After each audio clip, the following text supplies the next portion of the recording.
सितंबर series की बेहद दमदार शुरुआत और बाजार मजबूती के साथ दमदार प्रदर्शन करते हुए बड़े लेवल्स को छूते हुए आखिरी 1.5 घंटे में हफ्ते के आखिरी दिन कितनी मजबूती और बनेगी और क्या करें अगले हफ्ते की तैयारी रहेगा, इसी पर फोकस। फाइनल ट्रेड में आप सबका स्वागत है। नमस्कार, मैं हूं अनिल सिंघवी और नमस्कार, मैं हूं दीपांशु भंडारी। भरपूर एक्शन है बाजारों में, अच्छी तेजी निफ्टी और एक बार फिर से smart out performance bank Nifty की। तो अनिल जी बताइए, आखिरी 1.5 घंटा बाकी है इस हफ्ते का, क्या है इस समय की बड़ी बातें? बड़ी बातें यही है दीप कि आज बेहद दमदार ट्रेडिंग सेशन देखने को मिला है। अच्छी शुरुआत हुई है, 11,650 के पास निफ्टी है, लेकिन निफ्टी के बाहर एक्शन भरपूर है। जो सुबह आप पूछ भी रहे थे और हम बात कर भी रहे थे कि बैंक निफ्टी में अंडर परफॉर्मेंस है, वो आगे और कम होने की संभावना है और वो कम होती दिख भी रही है। बैंक निफ्टी में 700 अंकों से ज्यादा का दमदार उछाल है, 24,300 के ऊपर बैंक निफ्टी आपको नजर आएगा। आज सरकारी बैंक ये ज्यादा लीडरशिप में नजर आ रहे हैं और सरकारी बैंकों का इंडेक्स 3.5% आगे बढ़ता हुआ नजर आ रहा है। ऑटो शेयरों में सबसे ज्यादा बिकवाली आपको नजर आएगी और इंडेक्स 1% आपको नीचे नजर आएगा, जिसका जिक्र हम कल सुबह कल ही कर चुके थे। परसों आपको याद होगा सारे टू व्हीलर्स और ऑटो स्टॉक्स भागे थे। हमारा यही कहना था कि जीएसटी की मीटिंग से बहुत ज़्यादा उम्मीदें मत रखें और ऑटो शेयरों में आप खरीदें ना, बिकवाली करें, और वही होता दिख रहा है। तो एकमात्र इस मजबूत बाजार में कहीं कमज़ोर कड़ी है तो वो है ऑटो शेयरों की। यूरोप के बाजारों में मिला जुला कारोबार है और डाउ फ्यूचर्स आज फिर से 100 अंक ऊपर आपको नजर आएंगे। जी दीप। बिल्कुल शानदार मूवमेंट आ रहा है अनिल जी, और हफ्ते की शुरुआत में भी हमने ऐसा ही गर्म मूवमेंट देखा था मार्केट्स में, इतनी बड़ी आउट परफॉर्मेंस थी। फिर 3 दिन की थोड़ी कंसोलिडेशन हुई पॉजिटिव साइड पर और आज फिर से एक बड़ा मूवमेंट आ रहा है।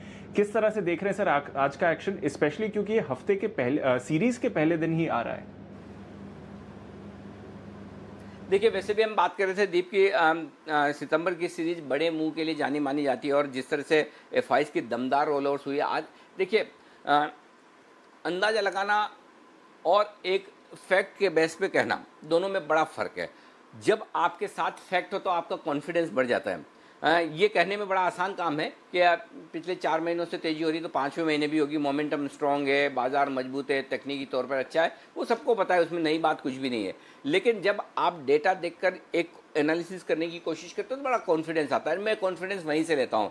आज सुबह मैंने सिर्फ और सिर्फ एक ही पॉइंट पर आपको पूरा फोकस करके कहा कि वो ये कि अगर एफआईज के लॉन्ग्स 75% नेट लेवल पर है इंडेक्स में और मार्च में जो 14% हुआ करते थे आज 75% है, तो ये इस बात की ओर इशारा करता है कि ट्रेडर्स ने पिछली सीरीज की समाप्ति पर पोजीशन अपनी थोड़ी कम की है प्रॉफिट बुक करके, लेकिन एफआईज दमदार अपनी पोजीशन को आगे बढ़ाते हुए दिख रहे हैं। इस फैक्ट का फायदा ये मिला कि आज सुबह से कॉन्फिडेंस आपको रहा कि हाँ बाजार में और तेजी बनेगी, इसमें कोई डाउट नहीं है। और मैं मानता हूँ कि जिस तरह की उम्मीद थी 24,050 तक के 24,100 तक के लेवल की बैंक निफ्टी में, उससे कहीं बेहतर, उससे कहीं ज़्यादा बैंक निफ्टी में तेजी बनी है, जो कि अच्छा भी है। हर एक लेवल से बाहर निकलता हुआ दिख रहा है। निफ्टी भी अब धीमे धीमे आप देखिए 11,625 11,675 की आपको रेंज दी थी, एग्जैक्टली 11,685 का हाई बनाया है, वहाँ पर रुका है। तो ओवरऑल बाजार का मूड माहौल एकदम चुस्त दुरुस्त ठीक है और एकदम परफेक्ट भी।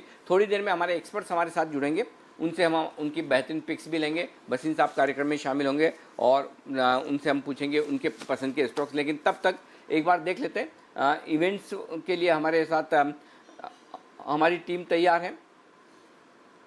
ओके, तो पहले मानसी के पास चलते हैं, जान लेते हैं इवेंट्स। मानसी बताइए।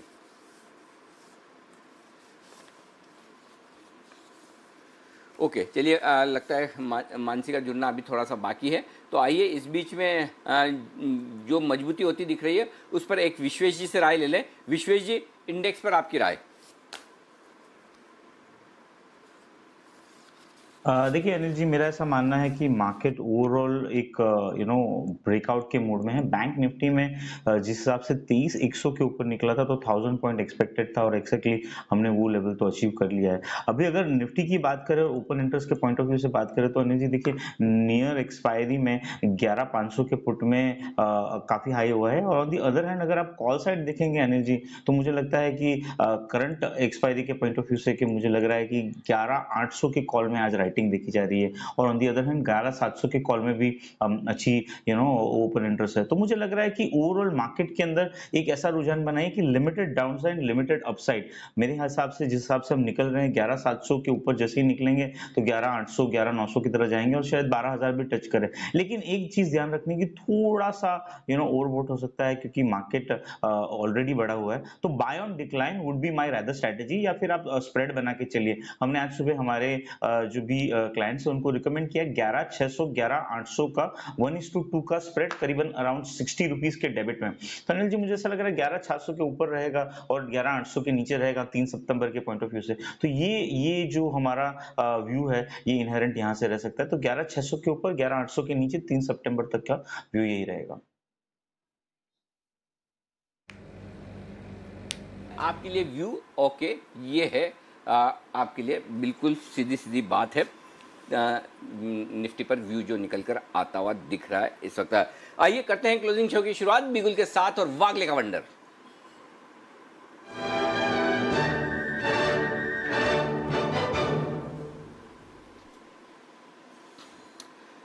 क्लोजिंग शो का पहला बिगुल, वागले साहब के नाम बताएं सर, क्या कुछ करना चाहते हैं, क्या खरीदेंगे?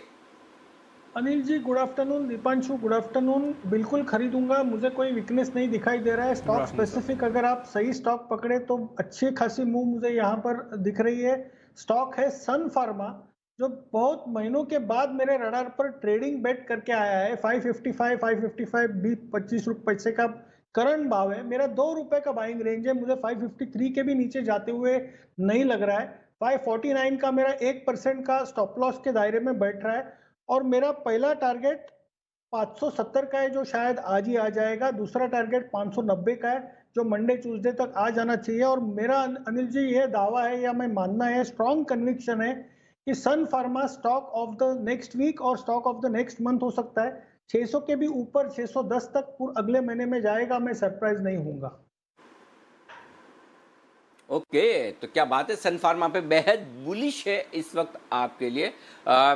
ये है राय वागले साहब की। 555 के आसपास लीजिए और 570 5। हाँ क्या वागले साहब क्या कहा? अनिल जी मुझे डिस्क्लोजर देना है, ये मेरे लॉन्ग टर्म पोर्टफोलियो में मैंने 503 में बाय किया है 3 महीने पहले, और मेरा 1000 के नीचे बेचने का कोई इरादा नहीं है। Time frame 2 to 3 years. अरे बिल्कुल सर, भगवान करे आपकी इच्छा पूरी हो और 1000 का लेवल जल्दी आ जाए। आपको लॉन्ग टर्म कैपिटल गेन ना हो बल्कि शॉर्ट टर्म कैपिटल गेन हो, ज़्यादा टैक्स आप भरे और ज़्यादा जल्दी मुनाफा कमाएं। ये हमारी इसको कॉम्प्लीमेंट और हमारी शुभेच्छा समझिए कि हम आपको लॉन्ग टर्म कैपिटल गेन के तौर पर पैसा बचाने की राय नहीं दे रहे हैं, शॉर्ट टर्म कैपिटल गेन भरने की राय दे रहे हैं। तो लॉन्ग टर्म में 2-3 साल लग जाएंगे वागले साहब। आप है ना शॉर्ट टर्म में मोटा पैसा कमाएं, 1000 का टारगेट रखें, ये आपके लिए राय। आइए अगला बिगुल विश्वेश जी का विशेष जी।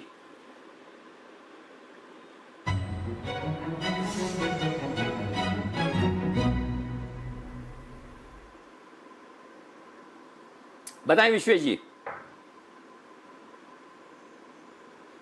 नहीं देखिए, मार्केट कंटिन्यूस मोमेंटम में है और अभी भी अच्छा लग रहा है। तो वो स्टॉक अब मैं पकड़ रहा हूँ जो अभी तक चलने के बाद थोड़े से कंसोलिडेशन में थे। लास्ट एक्सपायरी में हमने 112 पे टाटा मोटर पकड़ा था, 140-45 का टारगेट था, वो हो गया। TVS motor. तो अब मुझे लग रहा है जो स्टॉक मूव करने के लिए रेडी है, स्टॉक का नाम है अपोलो हॉस्पिटल। अपोलो हॉस्पिटल देखिए, ये लास्ट एक्सपायरी के मिड में समवेयर अराउंड 1780 के आसपास गया था, 1780, और वहां से ऑलमोस्ट 180 रुपए जितना करेक्शन हो चुका है। और लास्ट 2 दिन में अब ऐसा लग रहा है कि 1640 के ऊपर जो बेस बना के निकल रहा है, ये वापस 1720 की ओर जा सकता है। तो ट्रेड मेरी ओर से अनिल जी ये है कि अपोलो हॉस्पिटल खरीदना चाहिए करंट लेवल पे। 1640 का एक स्टॉप लॉस रखना चाहिए मोमेंटम पर्सपेक्टिव से। और यहाँ पे 3 टारगेट हैं, 1680, 1700, 1720। मुझे लगता है नीचे आता है तो भी खरीदना चाहिए। ये बहुत ही सेफ ट्रेड है from a risk reward point of view. और मुझे लगता है जहां मार्केट थोड़ा बड़ा हुआ है, ये ट्रेड में डाउनसाइड कुशन रिलेटिवली बेटर है compare to other. So Apollo Tyre खरीदे, मोमेंटम में 1700, 1720 के टारगेट रहेंगे। ओके, तो अपोलो टायर में तेजी करने की राय है इस वक्त विश्वेश जी की तरफ से। 1700, 1720 तक के टारगेट्स आते हुए दिखेंगे। तो ये एक बेहतरीन स्टॉक है जहां पर तेजी कर रहे हैं। कुछ और तेजी और मंदी वाले स्टॉक्स आपको मिल रहे हैं। आइए वक्त है भसीन साहब से बातचीत करने का। आइए स्वागत करते हैं उनका बिगुल के साथ।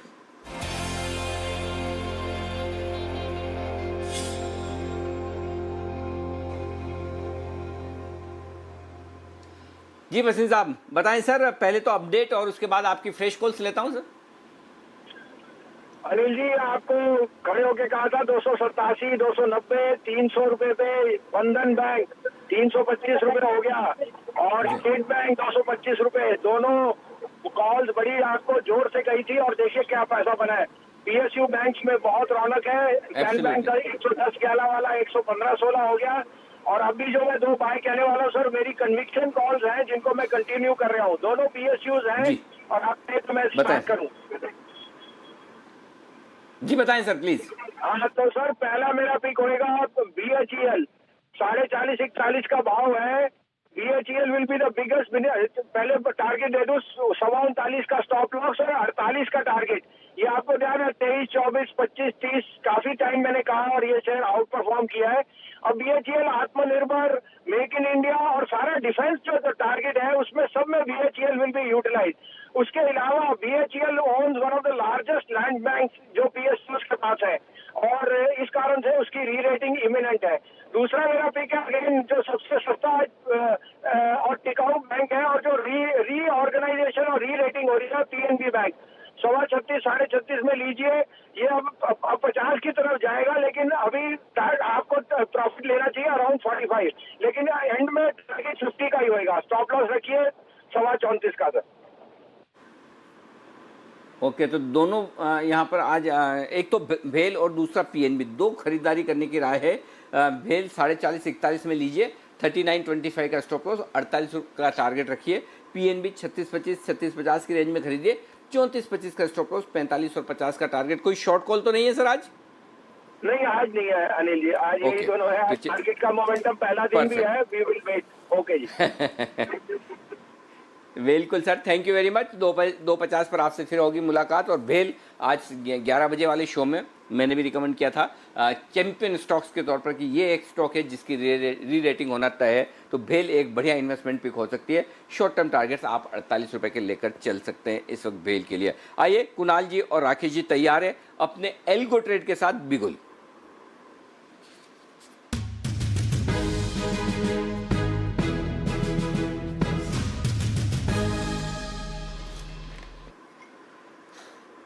बताएं सर। अनिल जी, वागले जी के वंडर से इंस्पायर होते हुए छोटा भाई सन फार्मा का स्पार्क सन फार्मा एडवांस रिसर्च को चूज करा है। इसके अंदर एक बेहतरीन ब्रेकआउट हो रहा है और ये स्टॉक जल्दी से डबल सेंचुरी को क्रॉस करने का दमखम रखता है, तो स्पार्क को खरीदने की राय है। ओवर टू कुणाल जी। देखिए फिर से Anil ji bullish saucer pattern बना है। स्पार्क में ब्रेकआउट आता हुआ दिखाई दे रहा है। 188 रुपए 188 के ऊपर ये ब्रेकआउट हुआ है और अब इसमें जो अगला पड़ाव है वो 205 रुपए का है। तो इन स्तरों पर बाय करके चलें। एक छोटा सा स्टॉप लॉस रख लें, 187 हाफ पर स्टॉप लॉस रखना है। ऊपर पहला टारगेट 199 का, दूसरा टारगेट 205 रुपए का। स्पार्क में हमारी खरीदारी की राय। ओके 199, 205 के टारगेट के लिए स्पार्क में खरीदारी करने की राय है यहाँ पर कुणाल जी और राकेश जी की तरफ से। ये एल्गो ट्रेड आता हुआ जहाँ पर मजबूती के साथ होगा कारोबार। आइए बड़ी और एक्सक्लूसिव खबरों का सिलसिला जी बिजनेस पर सबसे ज़्यादा आपको देखने को मिलता है। और आइए एक और स्टॉक है जिससे जुड़ी बड़ी और एक्सक्लूसिव खबर, वही खबरें वही ड्यूटी वाली। कहाँ पर इस वक्त सरकार का एक्शन है, सरकार किन सेक्टर्स पर, किन प्रोडक्ट्स पर, किन कंपनियों के लिए ड्यूटी में बदलाव करने की तैयारी में, ये खबर लेकर आ रही है हमारी एग्जीक्यूटिव एडिटर स्वाति खंडेलवाल। आइए जानते हैं स्वाति से। स्वाति बताइए कौन सी कंपनी, सेक्टर या प्रोडक्ट से रिलेटेड खबर है आपके पास जहां पर ड्यूटी स्ट्रक्चर में होने वाला है बदलाव, बताइए। बिल्कुल, तो सरकार की बड़ी पैनी नज़र है और बहुत ही ध्यान से वो ड्यूटी स्ट्रक्चर्स को देख रहे हैं। जिस तरह से डंपिंग हो रही है इंडिया में केमिकल सेक्टर में, वो उनके रेडार पर है। तो अब जो मैं खबर लेकर आई हूँ वो गुजरात फ्लोरोकेमिकल्स के लिए एक अच्छी खबर साबित होने जा रही है। वो इसलिए क्योंकि सरकार इम्पोज कर सकती है एंटी सर्कमवेंटिंग ड्यूटी। मैं समझा दूं क्या मतलब हुआ इसका। बेसिकली एंटी सर्कमवेंटिंग का मतलब ये हुआ कि जो माल इंडिया में आ रहा है वो घूम के दूसरे देश से आ रहा है, बट उसकी ओरिजिन कुछ और देश हैं जहां ऑलरेडी एंटी डंपिंग ड्यूटी है। तो बहुत इंटरेस्टिंग केस है। यहाँ पर क्या हो रहा है, पीटी, मैं ये टर्मिनोलॉजी है जो कि बेसिकली पॉली टेट्रा फ्लोरो इथिलाइन, ये इसका टर्मिनोलॉजी है। जिन्होंने केमिस्ट्री पढ़ी होगी वो समझ सकते हैं। ये बेसिकली एक ग्रेड है जो मोल्डिंग, फाइन पाउडर वगैरह में इलेक्ट्रिकल, इलेक्ट्रॉनिक, केमिकल इंडस्ट्री में यूज होता है। तो मैं इसको पीटीएफई कह के बताती हूँ। तो पीटीएफई जो है, ये गुजरात फ्लोरोकेमिकल सबसे ज्यादा प्रोड्यूस करता है इंडिया में, और उनका ये कहना है कि पीटीएफई जो इंपोर्ट हो रहा है इंडिया में, वो एक्चुअली रशिया और चाइना से ही आ रहा है, जबकि वहां पर दोनों जगह एंटी डंपिंग ड्यूटी लग चुकी है। तो एंटी सर्कमवेंटिंग ड्यूटी यहाँ कोरिया में लगनी चाहिए, क्योंकि कोरिया से जो माल आ रहा है वो एक्चुअली रशिया और चाइना जा रहा है, और चाइना से कोरिया आ रहा है, और कोरिया से फिर इंडिया आ रहा है। तो ये घुमा के जो भेजा जा रहा है, इस पर उनके पास एविडेंस है जो उन्होंने सरकार को सबमिट किया है। और उनके पास इनका ये भी कहना है कि कोरिया कोई सब्सटैंशियली प्रोड्यूस नहीं करता है ये पर्टिकुलर प्रोडक्ट, और इसमें वहां पे कोई बड़ा प्लेयर वहां नहीं है, और वो सामान पूरा रशिया से आ रहा है और गुजरात से आ रहा है। उनके पास एविडेंस है, जैसे मैंने कहा, और उनका एक वेयर हाउस भी है रशिया में, कोरिया में, जो अपेरेंटली एक रशियन प्रोड्यूसर ओन करता है। तो एनीवे, एविडेंस के साथ उन्होंने ये एक गुजारिश की है सरकार से, इसकी जो अवधि है, जो हम एंटी डंपिंग ड्यूटी की इन्वेस्टिगेशन होगी, वो करीब 9 महीने तक की टाइमलाइन से, अप्रैल 2019 से दिसंबर 2019 तक। और इस पर गुजरात फ्लोरोकेमिकल्स को बहुत ही बड़ा एक सपोर्ट और स्ट्रॉन्ग बूस्ट मिलेगा, पुश मिलेगा, क्योंकि इनको सबसे ज्यादा फायदा होगा इस एंटी सर्कमवेंटिंग ड्यूटी जो कि कोरिया के माल पर आनी चाहिए, वो लग जाएगी। ओके, तो ये है बड़ी खबर गुजरात फ्लोरोकेमिकल्स के लिए, जो घुमा फिरा कर कोरिया से, चीन से कोरिया, कोरिया से यहाँ पर आने वाला प्रोडक्ट है, उस पर ड्यूटी लगने की तैयारी होती दिख रही है। किरण जी, जरा इसके चार्ट देखिए। स्टॉक मजबूती के साथ डे हाई 5% ऊपर ट्रेड करता हुआ दिख रहा है, 550-51 के आसपास। बताइए क्या कह रहे हैं चार्ट्स? ये गुजरात फ्लोरो मुझे लगता है कि एक अच्छा चार्ट पैटर्न है, इधर से और भी बढ़त देखने को मिल जानी चाहिए। करंटली 552 पे ट्रेड कर रहा है, आपको 525 का स्टॉप लॉस लगाना चाहिए और ट्रेल करके चलना चाहिए। मेरा मानना है कि 600 के ऊपर के लेवल्स कैजुअली स्टॉक में देखने को मिल जाने चाहिए। गुजरात फ्लोरो यहाँ पर नज़र रखिए, बड़ी एक्सक्लूसिव खबर आती हुई आपके लिए जी बिजनेस स्वाति खंडेलवाल जैन हमारे ला रही थी, और देखिए स्टॉक पर भी एक डायरेक्ट इम्पैक्ट है। पर आइए, और कौन से स्टॉक्स हैं जहाँ पर आपको नज़र रखनी चाहिए, और साथ ही कौन से ऐसे अहम इवेंट्स हैं जिन पर मार्केट्स की नज़र है, जान लेते हैं। मानसी और संदीप हमारे साथ जुड़ रहे हैं। मानसी, आपसे शुरुआत करते हैं। गुड आफ्टरनून, बताइए कौन से ट्रिगर्स आने वाले दिनों में नज़र रहेंगे? जी बिल्कुल, गुड आफ्टरनून दीपांशु। देखिए, सितंबर सीरीज के अहम ट्रिगर्स में आज सबसे पहले एक्सचेंजिंग सॉल्यूशंस की बोर्ड बैठक में डीलिस्टिंग पर विचार होने वाला है, इस पर नजर है। 31 अगस्त यानी कि सोमवार के दिन जब हम वापस आएंगे, भारतीय इन्फ्राटेल इंडस टावर के मर्जर पर फैसला हो सकता है। साथ ही भारत के Q1 FY21 जीडीपी के आंकड़े भी इस दिन आते दिखेंगे। 1 सितंबर के दिन अनलॉक 4.0 की शुरुआत होने जा रही है। अगस्त ऑटो बिक्री के आंकड़े आएंगे। महाराष्ट्र में रियल एस्टेट स्टैंप ड्यूटी की नई दरें 1 सितंबर से लागू होती दिखेंगी, और साथ ही अपफ्रंट मार्जिन कलेक्शन न करने पर पेनाल्टी भी 1 सितंबर से लागू होगी। 3 सितंबर एजीआर बकाया मामले पर फैसला आने की उम्मीद है, और साथ ही आरबीआई के 10,000 करोड़ के ओएमओ का दूसरा चरण भी होगा। 11 सितंबर जुलाई के आईआईपी के आंकड़े आएंगे। 14 सितंबर को सीपीआई के आंकड़े अगस्त के आते दिखेंगे, और डब्ल्यूपीआई महंगाई दर के भी आंकड़े आएंगे। संसद का मॉनसून सत्र इस दिन शुरू होगा, जो कि 1 अक्टूबर तक चलता रहेगा। 15 सितंबर के दिन यूएस फेड की 2 दिवसीय बैठक होगी। 17 सितंबर ओपेक प्लस कमेटी की अगली बैठक होने जा रही है। 18 सितंबर की क्लोजिंग से फुटसी रीबैलेंसिंग के बदलाव लागू होते दिखेंगे। 19 सितंबर को जीएसटी काउंसिल की बैठक में 2 व्हीलर पर टैक्स घटाने पर फैसला होने की संभावना है, और इसी दिन आईपीएल 2020 की यूएई में शुरुआत होने जा रही है। और अंत में 24 सितंबर वायदा सीरीज की एक्सपायरी होगी। भारतीय इंफ्राटेल और जी एंटरटेनमेंट का निफ्टी में यह आखिरी दिन होगा।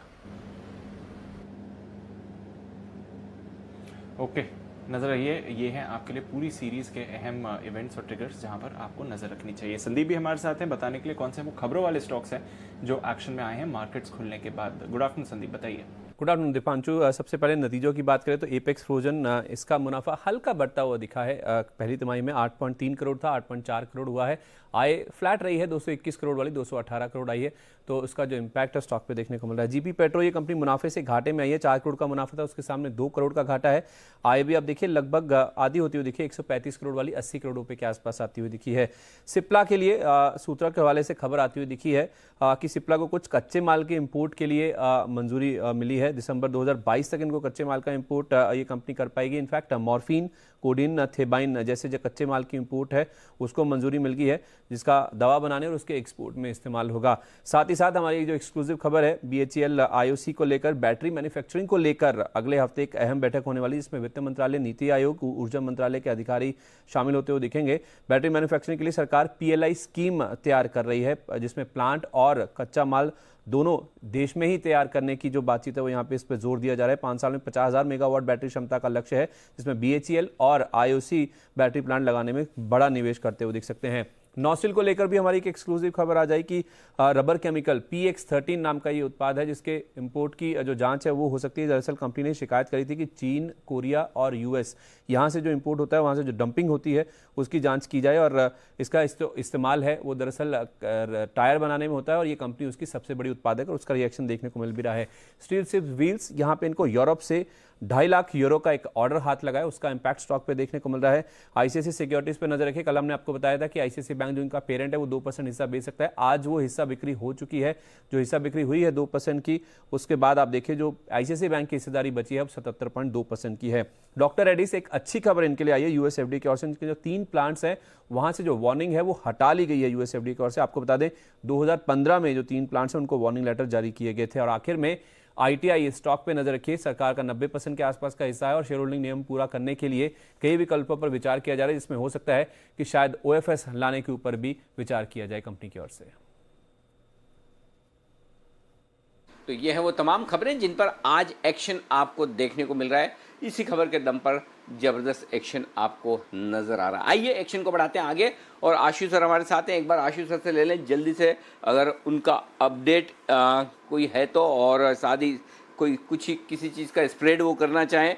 वैसे तो स्प्रेड वो तेज़ी कर ही रहे हैं, और मुझे याद है पिछली मुलाकात आपकी जब आपने कहा था कि बहुत मजबूत दिख रहे हैं इंडेक्स पर अपना गुस्सा न निकालें, शॉर्ट ना करें, और बैंक निफ्टी ज़्यादा मजबूत दिख रहा है। आज तो आप हरी टी शर्ट में भी हैं, तो आशु सर इसे क्या समझा जाए, कितनी और तेजी?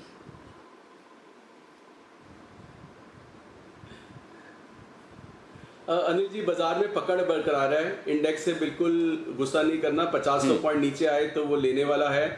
और बैंक्स में अनिल जी जो सेक्टोरल रोटेशन देखी है, मैंने पिछले दो दिन पहले बोला था कि जिस तरह से एक रिले चल रहा है, एक सेक्टर दूसरे को देता है, दूसरा आगे बढ़ता है। और अनिल जी सबसे जो लेगार्ड सेक्टर था वो जो फाइनेंशियल और NBFCs, अगर वो जिस तरह से मोमेंटम और दिखा रहे हैं तो इसका मतलब स्ट्रेंथ मार्केट की काफ़ी अच्छे तरीके से और सस्टेन्ड बेसिस पे वापस आ रही है, तो ये चीज़ बहुत अच्छी है। सो अनिल जी 1-2 अपडेट है और एक नई कॉल भी है। और अपडेट अनिल जी बंधन बैंक का ही है, कल भी दिया था। अनिल जी एक अपडेट होता है कि एक बार मैंने कॉल बोल दी और हमने 295 में बोला था, उसको मैं 3 बार बोलूं। लेकिन अनिल जी एक प्रैक्टिकल चीज़ ये होती है कि एक बार को आपने एक बार बोला तो वो उसका प्रॉफिट एक बार आदमी बुक करेगा ही करेगा, उसको रिन्यूड तरीके से बार बार बोलना होता है। और अनिल जी स्प्रेड की ब्यूटी देखो, कल हमने फ्यूचर लेके कॉल बेची थी, कॉल बड़ी 2 रुपए, फ्यूचर बड़ा 10 रुपए। तो अनिल जी ये एक सेफ्टी भी देता है और एक कंफर्ट भी देता है, और कंफर्ट ट्रेड बहुत जरूरी है। ऑल सेरेंट अनिल जी 11,600-700 पे किसी भी एक आम निवेशक और ट्रेडर के लिए सौदा संभालना लॉन्ग का आसान बात नहीं है अनिल जी। जब भी 100 पॉइंट की करेक्शन आएगी, वीक हैंड्स एकदम निकलते हैं। और अनिल जी पिछले 1 महीने में हमने अगस्त मंथ में देखा 3-4 बार लोस बने, 10,900 भी आया, फिर एक बार 11,100 तक आया, आपने भी जो हाईलाइट किया। ऐसे में जब 100-200 पॉइंट निफ्टी घटेगा आपका सौदा कट जाएगा। तो अनिल जी सौदा बहुत संभाल के रखना है। तो और अनिल जी दूसरा अपडेट है DLF का। DLF 170 से ऊपर खड़ा हुआ है, कंसोलिडेट हो रहा है, नए मूव की तैयारी कर रहा है। अनिल जी एक नई कॉल है, स्टॉक तब लेना चाहिए जब बिल्कुल शांति में बैठा हो, क्योंकि जब मोमेंटम बन जाता है तब प्रॉफिटेबिलिटी भी कम हो जाती है और लोग भी ज्यादा चढ़ जाते हैं। तो पिछले महीने भी अनिल जी मैं 2 या 3 तरीके से स्टॉक को लेने के लिए बोलूंगा। स्टॉक जो लेना है अनिल जी वो लेना है BPCL। अब BPCL अनिल जी 3 तरीके से ले सकते हैं, मैं फिर आपको बताता हूं। पिछले भी महीने में अनिल जी अब पहला स्प्रेड जो हमने बनाया था BPCL का, वो बनाया था एक 400 की कॉल लेके 430 की बेच दीजिए। आज भी अनिल जी मैं कह रहा हूं कि पहला जो सबसे सेफ स्प्रेड है वो है 400 की कॉल एक ले लीजिए जिसका भाव है 30 रुपए, और 430 की एक कॉल बेच दीजिए जिसका भाव है 16-17 रुपए। तो अनिल जी जो आपका स्प्रेड है ये सिर्फ 13 या 14 रुपए की कॉस्ट पे खड़ा हो जाता है। तो मतलब क्या अनिल जी कि आपका बीपीसीएल 414 रुपए का खड़ा हो गया, जो भी 417-18 चल रहा है। और पूरा महीना अनिल जी आप देख सकते हैं, पिछले मंथ भी अनिल जी पूरे मंथ में बीपीसीएल ने एक बार बीच में एक अपमूव दिखाया था, 30-35 तक गया था, उसके बाद फिर 15-20 और हमारा कोई लॉस नहीं हुआ किसी का। अनिल जी बोरिंग ट्रेड है, सेफ ट्रेड है। दूसरा तरीका अनिल जी है कि अगर किसी को फ्यूचर लेके कॉल बेचनी है जैसे बंधन में किया था, या कवर्ड कॉल जिसको कहते हैं, वो कर सकते हैं। अनिल जी तीसरा तरीका है कि प्योर बीपीसीएल लेके बैठ जाएं, लेकिन उसका अनिल जी बीपीसीएल का ऑनेस्टली मेरे पास कोई स्टॉप लॉस नहीं है। स्टॉप लॉस के लिए मैं कुणाल जी के पास नहीं, राकेश जी के पास जा सकता हूं जरूर पूछने के लिए, लेकिन अनिल जी वो स्टॉप लॉस ना होना थोड़ा सा रिस्की है। बट अनिल जी बीपीएस एक ऐसा स्टॉक है, सबसे अच्छी बात है कि ऊपर से नेगेटिव न्यूज सब कुछ इसमें अब्सॉर्ब हो चुकी है और ये नीचे के लेवल पे खड़ा है। और अनिल जी कभी भी हो सकता है इसी महीने में भी कभी भी एक बड़ा झटका इसमें ऊपर में आ जाए और 50 रुपए का मी मूव देख सकते हैं। तो उसके लिए अनिल जी तरीका मैंने तीनों तरीके बता दिए, किसको रिस्क एपेटाइट के हिसाब से रखना है। पहले दोनों में स्टॉप लॉसेज इनबिल्ट है और तीसरे में अनिल जी स्टॉप लॉस नहीं है मेरा।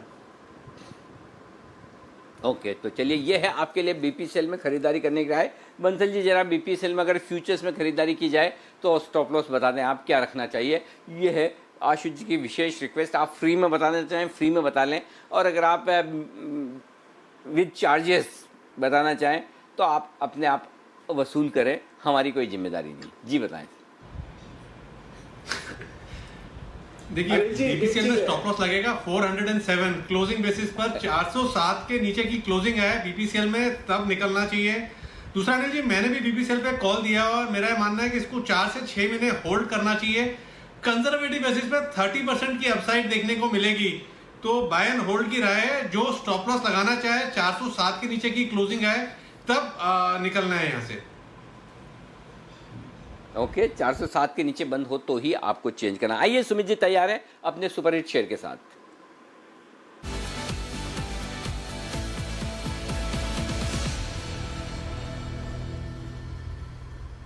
बताएं सुमित जी। नमस्कार अनिल जी, बैंकिंग स्टॉक्स ही नमस्कार है। बैंक निफ्टी डे हाई पे आ चुका है और अब यहाँ पे जो स्टॉक रडार पे आया है वो है आईडीएफसी फर्स्ट बैंक। 33 रुपया 30 पैसे का भाव है। आईडीएफसी फर्स्ट बैंक स्टॉक ने 200 डीएमए तोड़ा है। Stock higher high higher lows बना रहा है। स्टॉक अपवर्ड राइजिंग चैनल में ट्रेड कर रहा है और सबसे बढ़िया बात, वॉल्यूम्स के साथ जो ये प्राइस एक्शन देखने को मिल रहा है उसको देखते हुए मेरे को लगता है कि आईडीएफसी फर्स्ट बैंक यहाँ से एक बढ़िया अपसाइड मूव दिखाने को तैयार है। यहाँ पे सीएमपी पे बाय करें। ऊपर में टारगेट 36 रुपया पहला होगा, 40 रुपया दूसरा होगा। ये दो टारगेट्स अगले हफ्ते में आईडीएफसी फर्स्ट बैंक में हमको देखने को मिलने चाहिए। नीचे में स्टॉप लॉस भी स्टॉक में छोटा सा बैठ रहा है। 31 रुपया 90 पैसा 32 रुपए के आसपास का स्टॉप लॉस लगाए। 31 रुपया 90 पैसा 32 रुपए के आसपास के स्टॉप लॉस से आईडीएफसी फर्स्ट बैंक में खरीदारी करें। 36 रुपए से लेकर 40 रुपए तक के टारगेट 2 से 4 दिन का व्यू रहेगा। नेक्स्ट वीक में टारगेट्स बिल्कुल देखने को मिलने चाहिए स्टॉक के अंदर। ओके, ये है आपके लिए खरीदारी की राय आईडीएफसी फर्स्ट बैंक, इस पर आप फोकस करिए। पर चलिए 2:30 बजने वाले हैं, सही समय है, जान लेते हैं कि इस समय की अनिल जी की स्ट्रैटेजी क्या है।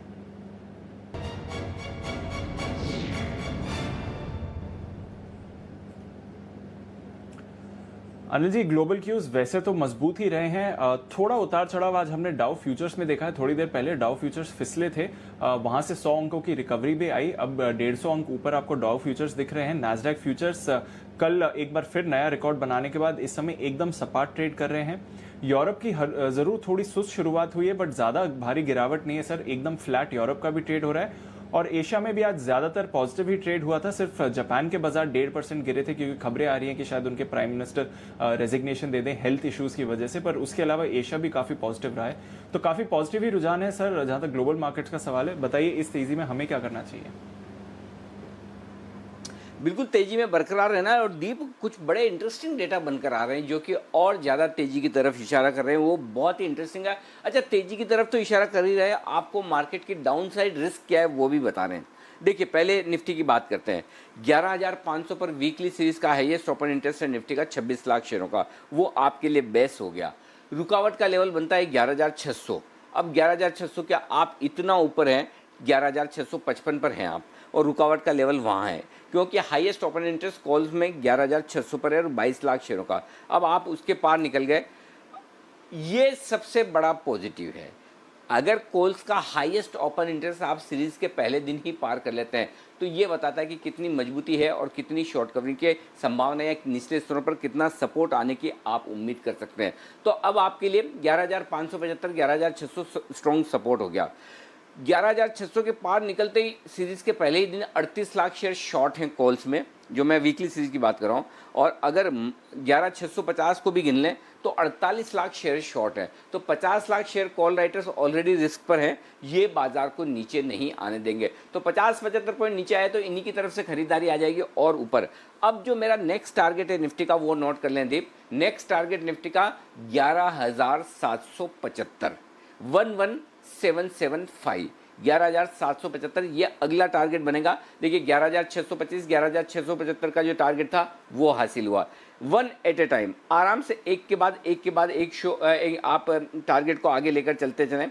और अब अगला टारगेट 11,775 के आसपास का आपका बनेगा, वहां तक जाने की आप तैयारी कर लें। तो 11,575 11,600 ये आपके लिए रेंज हो गई और इसके ऊपर के टारगेट्स आपके लिए बनते हुए दिखेंगे। तो निफ्टी में खरीदारी करने की राय यहां भी खरीद सकते हैं। नीचे आए 50-75 पॉइंट तो और ऐड कर लीजिए। 11,700 हल्की रुकावट है, उसको पार करने के बाद सीधा 11,775 वहां तक की रेंज खुलती हुई दिख रही है, तो और तेजी यहां बनेगी। ये तो बात होगी निफ्टी की। निफ्टी के बाद आइए अब बैंक निफ्टी। बैंक निफ्टी में भी मजे की बात है कि हाईएस्ट ओपन इंटरेस्ट पुट में 23,500 के आसपास है, 23,500 पर है, आसपास क्या 23,500 पर ही है। अब 23,500 से आप लगभग 1000 पॉइंट ऊपर है और हाईएस्ट ओपन इंटरेस्ट कॉल्स में है 24,000 के आसपास, और 24,000 से आप 400-500 पॉइंट ऊपर है। अब 24,000 के कॉल ऑप्शंस में 8 लाख शेयर हैं, 24,200 पर नीचे 23,500, करीबन 20-25 lakh share already call writers bank Nifty में ट्रैप हो चुके हैं शॉर्ट वाले, और 24,500 पार होते ही और 7 लाख शेयर कॉल में जुड़ जाएंगे। तो मेरा ये समझना है अब आपके लिए, हालांकि ऐसे सपोर्ट रेंज देखेंगे तो सीधा 23,700 का बनता है, अंदाज से देखेंगे तो 23,950 24,050 का बनता है, लेकिन उसके बावजूद अब ये रुकने का नाम नहीं लेना है और 24,500 पार होते ही और तेजी बनेगी यहाँ से आराम से। तो इस लिहाज से मुझे लगता है बैंक निफ्टी में थोड़ा मौका मिले, नीचे आए 24,100 24,150 के आसपास, वहाँ फिर से फ्रेश एंट्री करनी चाहिए, खरीदारी करनी चाहिए, या फिर 24,500 के पार निकल कर टिके तो फ्रेश खरीदारी करनी चाहिए। बैंक निफ्टी में भी बड़े ब्रेकआउट के संकेत हैं और 3.5% की तेजी नेचुरली बैंक निफ्टी में हो चुकी है। 24,000 अब बैंक निफ्टी के लिए बड़े बेस के तौर पर काम करेगा। तो सबसे बड़ी चीज़, जो सबसे इंटरेस्टिंग चीज़ जो दिखी है वो ये है दीप के सीरीज़ के पहले दिन ही इतनी तगड़ी शॉर्ट कवरिंग, इतने तगड़े बड़े लेवल को पार करना, ये आमतौर पर कभी नहीं दिखाता, और ये बाजार की स्ट्रेंथ दिखा रहा है, बाजार की मजबूती दिखा रहा है और बाजार की ताकत ऊपर जाने की दिखा रहा है। तो बेहद मजबूती के साथ, तो पॉइंट वही है क्लियर कट कि शॉर्ट नहीं रहना है इस मार्केट में और हर गिरावट में लॉन्ग करना है, ये स्ट्रेटजी के साथ रहें। तो थोड़ा सा नीचे आए फिर से एंट्री कीजिए। निफ्टी में अभी भी कर सकते हैं, बैंक निफ्टी थोड़ा नीचे मिले तो और बढ़िया, या 24,500 के पार निकल कर टिके तो और फ्रेश एंट्री कीजिए। जी दीप। तेज़ी के विपरीत नहीं जाना है, तेज़ी के साथ ही रहना है, ये आपके लिए इस समय की बड़ी बात है। और देखिए जिस तरह से शानदार मूवमेंट आ रहा है वहाँ पर नज़र रखनी ज़रूरी है। सर एक सवाल फेडरल बैंक पर लेना था, क्योंकि हमारे कई एक्सपर्ट्स ने स्टॉक को रेकमेंड किया है। आपकी बर्थडे पिक थी, 2 जून को आपने दी थी और उस समय 48 पर था स्टॉक, आज अब 61 पर आ गया। आपके जो फाइनल टारगेट्स थे वो 60 थे, यानी कि 25% की गेन आ गई है तकरीबन 2.5 महीने में। अब क्या करना चाहिए? किसी ने अगर ये पोजीशन रखी है, मुनाफा नहीं बुक कर रहा है, तो बुक करना चाहिए, या फिर जिस तरह से अब और तेज़ी बन रही है बने रहना चाहिए इस पोजीशन के साथ?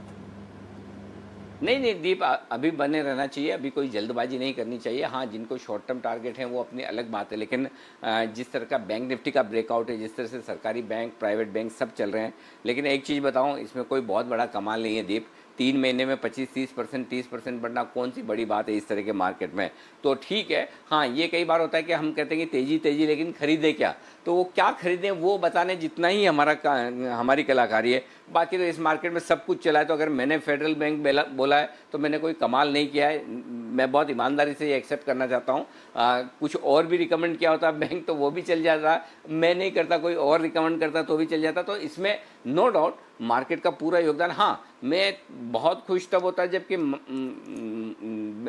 फेडरल बैंक निफ्टी के मुकाबले में, बैंक निफ्टी के मुकाबले में बहुत ज़्यादा चलता है कि 50-60% बढ़ जाता। तब तो एक अलग बात है। पर ठीक है, सभी चले हैं दीप, तो सब चले, ये भी चल रहा है तो अच्छी बात है, ऐसी कोई दिक्कत वाली बात नहीं है। लेकिन हाँ, ये ज़रूर है कि कई बार आप क्लूलेस होते हैं कि अल्टीमेटली अच्छा बैंक निफ्टी अच्छा लग रहा है, लेकिन कौन सा बैंक लें, क्योंकि कई बार ये हो जाता है कि आपने जो खरीदा वही नहीं चल रहा है, तो कम से कम वहाँ पर हैंड होल्डिंग है। बाकी तो सभी चल रहे हैं, बढ़िया है, अच्छा है, चलने दें। तो आइए अब इसी को आगे और बढ़ाते हैं। किरण जी से पूछते हैं, किरण जी आपको कोई सरकारी बैंक पसंद आ रहा है इस वक्त जहाँ आपको लगता है कि मौका बन सकता है? कैनरा बैंक तो 7% मजबूत है ही, आज का टॉप गेनर है सरकारी बैंकों में, लेकिन ये बैंक ऑफ बड़ौदा या इसके अलावा और कोई बैंक आपको दिख रहा हो? अनिल जी, सारे के सारे पीएसयू बैंक्स अच्छे देखने को मिल रहे हैं, और can bank, bank of Baroda, ये इसके बात करें तो इधर काफी अच्छी अपसाइड देखने को मिलेगी। पर जिसकी चर्चा आप कर रहे थे थोड़ी देर पहले, फेडरल बैंक, इसने एक बहुत ही बेहतरीन ब्रेकआउट दिया है और आज सवेरे दिया। मैं फोन अ फ्रेंड का इस्तेमाल करने वाला था, तब तक किसी ने और ने दे दिया कॉल, तो मैंने ड्रॉप कर लिया। पर जिस तरीके से 58-59 के लेवल्स क्रॉस किए, और वो भी जून महीने के सीरीज के बाद तो पहली बार, तो मेरा और जो वॉल्यूम्स हुए काफी स्ट्रांग है। मेरा मानना है कि इस सीरीज में ये 70 के लेवल्स कैजुअली टेस्ट करता नजर आएगा, जहां पे रिव्यू लेना चाहिए। अभी के लिए मेरा स्टॉप लॉस रहेगा 58.50 का। को जोड़ो, तो ये आपके लिए राय बैंक्स पर, जी हाँ, बैंक्स पर ये आपके लिए राय आती हुई दिख रही है।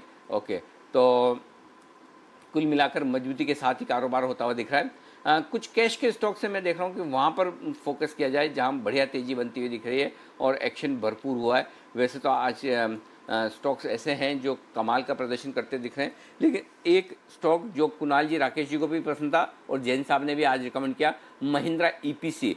कुणाल जी जरा इसके चार्ट देखिए, 178, हाई 184, क्या लेवल्स रखे जाएं इसके लिए?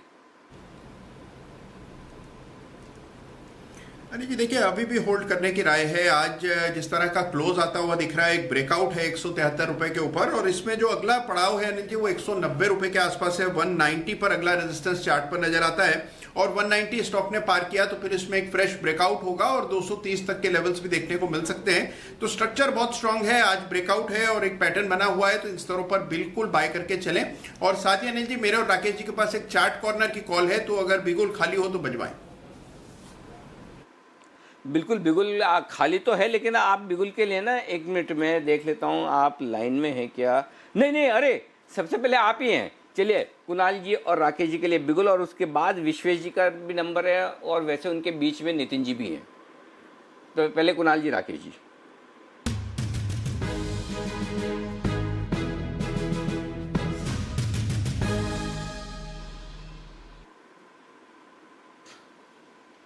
बताएं सर। अनिल जी, खरीदारी की राय है इन्फो एज में, नौकरी पे खरीदारी की राय है। इसने एक मच अवेटेड ब्रेकआउट दिया है। एक नए हाई लगाने के बाद स्टॉक कंसोलिडेशन में चला गया था, और उस कंसोलिडेशन को खत्म करा एक पॉजिटिव क्रॉसओवर लीडिंग और लैगिंग इंडिकेटर्स पर, साथ में एक ब्रेकआउट। खरीदे इन्फो एज। Over to Kunal ji. अनिल जी देखिए, बहुत ही क्लीन ब्रेकआउट चार्ट पर आता हुआ दिख रहा है। कंटिन्यूअस आउट परफॉर्मेंस स्टॉक से देखी गई है, और एक बहुत नैरो कंसोलिडेशन के बाद आज एक ब्रेकआउट आता हुआ दिख रहा है। तो इन स्तरों पर बिल्कुल बाय करके चलें। यहां पर जो स्टॉप लॉस है वो 3300 रुपए पर, 3300 रुपीज पर रखें। पहला टारगेट 3550 रुपए का, और दूसरा 3625 रुपए का टारगेट है, जिसके लिए नौकरी में यानी कि इन्फो एज में हमारी खरीदारी कराएं। ओके, कुणाल जी, नौकरी सेफ है? अनिल जी देखिए, अभी मुझे राकेश जी ने संदेश भेजा था, और संदेश में उन्होंने लिखा कि कुणाल जी नौकरी देखो। तो अनिल जी 1 मिनट के लिए मुझे ऐसा लगा कि वो कह रहे हैं कि मैं कहीं नौकरी के लिए कुछ प्रयास करूं। बाद में मुझे समझ आया कि वो इन्फो एज को देखने को कह रहे हैं। तो अनिल जी नौकरी बिल्कुल सेफ है, ऐसा लगा। अरे आप तो मर्जी के मालिक है, आप कहाँ नौकरी करने के लिए? नौकरी तो हम कर रहे हैं। देखो, नौकरी तो मैं कर रहा हूँ, नौकरी तो आशु जी कर रहे हैं। सॉरी, आशु जी तो मर्जी के मालिक, आशु जी नाम की नौकरी कर रहे हैं, हम काम की कर रहे हैं। बाकी तो कुणाल जी ठीक है, लाइफ एंजॉय कीजिए आप, और क्या है। ओके, आइए, विश्वेश जी तैयार है अब बिगुल के साथ। विश्वेश का विशेष।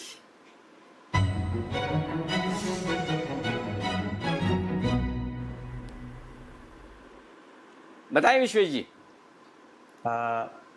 अनिल जी सर, अनिल जी, फ्रेश एक बहुत बहुत बहुत लार्ज ब्रेकआउट अटेम्प्ट हो रहा है, और मैं इसलिए बोल रहा हूँ क्योंकि जब हमने इंडसइंड बैंक 500 रुपए में दिया था, या फिर बंधन बैंक 290 रुपए में दिया था, या टाटा मोटर 112 रुपए में दिया था, उसी मैग्नीट्यूड का ब्रेकआउट हो सकता है।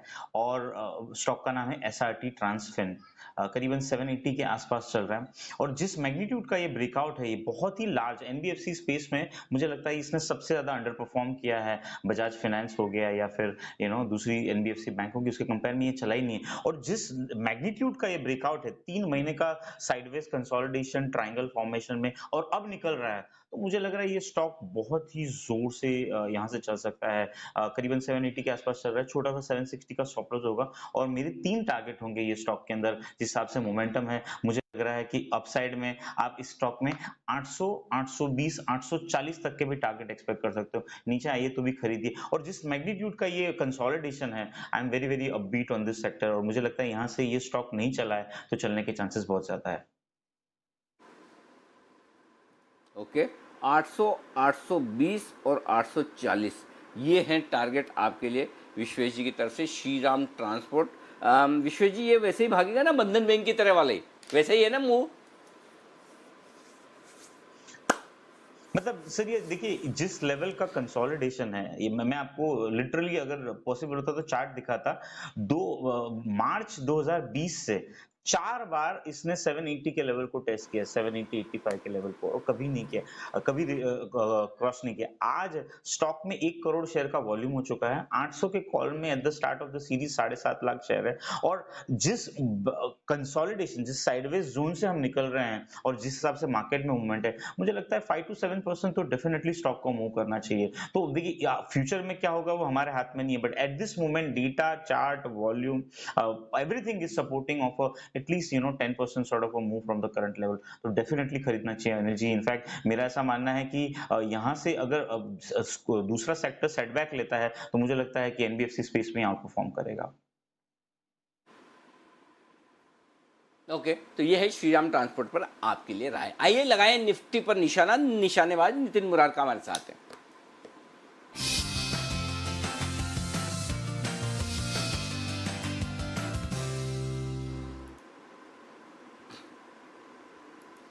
बताएं नितिन जी, क्या करेंगे आज? अनिल जी, व्यू बुलिश रख करके हम लोग 11,700 और 11,800 में बुल कॉल स्प्रेड बनाएंगे, क्योंकि वीकेंड है तो इसलिए नेकेड ऑप्शन नहीं ले रहे हैं। हम 11,700 की कॉल ऑप्शन खरीदेंगे जो 64 रुपीस की है, और इसके अगेंस्ट में 11,800 की कॉल ऑप्शन बेचेंगे, 28 रुपए की है, इक्वल क्वांटिटी में करेंगे। इसमें 35 से 36 रुपए का प्रीमियम कॉस्ट है। स्टॉप लॉस 20 रुपए का रखेंगे, यानी जो 35-36 का कॉस्ट है वो 20 रुपए का मेरा स्टॉप लॉस होगा। और टारगेट होगा कि 11,800 के आसपास निफ्टी आने पे हम प्रॉफिट बुक करेंगे। उस समय इस स्प्रेड की वैल्यू 65 रुपए तक आ सकती है, यानी 30 से 35 रुपए का रिवार्ड है, और 15 रुपए का मैं रिस्क ले रहा हूँ। 11,700 की कॉल लेकर के 11,800 की कॉल बेचनी है, बुल कॉल स्प्रेड कैरी करके जाएंगे। बुल कॉल स्प्रेड ये है आपके लिए करने का इरादा नितिन जी का। 11,700 का खरीदिए, 11,800 का बेचिए, 36 के कॉस्ट आएगी, मैक्सिमम नुकसान 36 रुपए का, वो भी नहीं करना है। 20 पे स्टॉप लॉस लगाना है, यानी कि मैक्सिमम नुकसान 16-17 रुपए का। 65 रुपए के टारगेट के लिए नितिन जी का इरादा निफ्टी पर निशाना लगाने का तेजी की तरफ। नितिन जी, निफ्टी के अलावा और भी कई निशाने हैं आपके?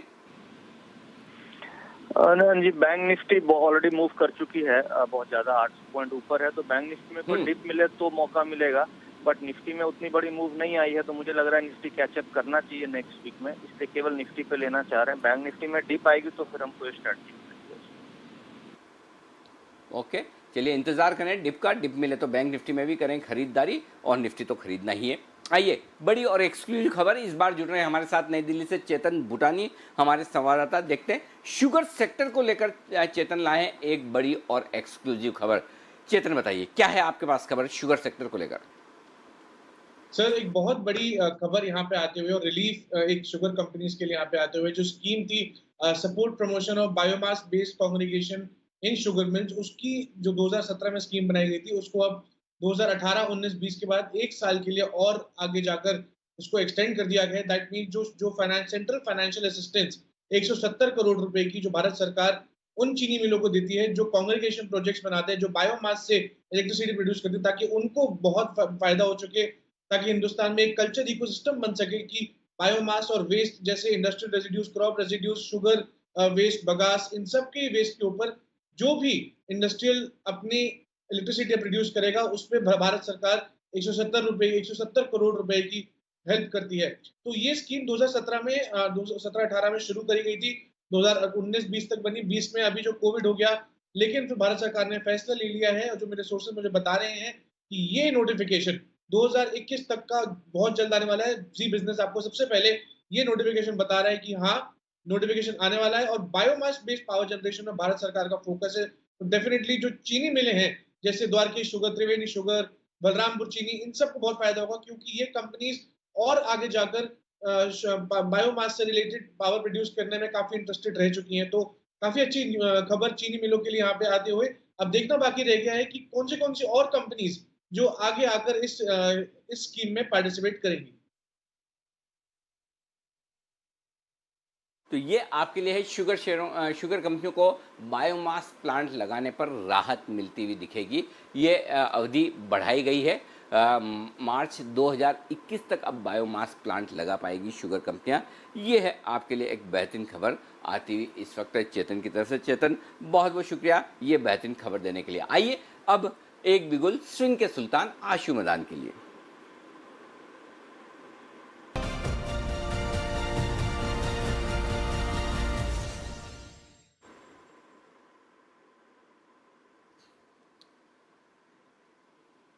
बताएं आशु सर, क्या है बड़ा दमदार कॉल?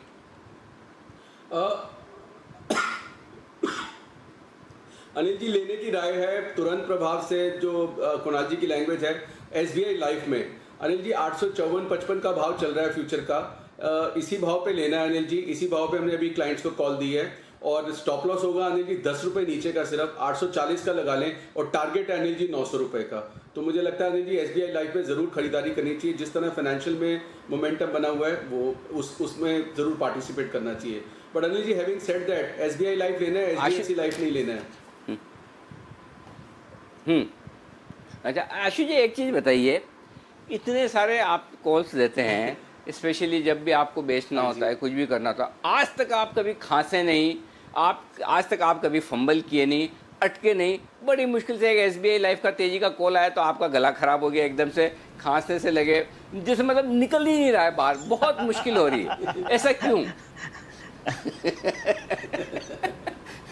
क्या आप लोगों ने भी, विश्वेश जी आपने भी नोटिस किया ये जो मैंने नोटिस किया? एक मिनट विश्वेश जी, क्या एक मिनट आशु जी रुकिए। विश्वेश जी, क्या आशु जी के गले में शब्द फंस रहे थे?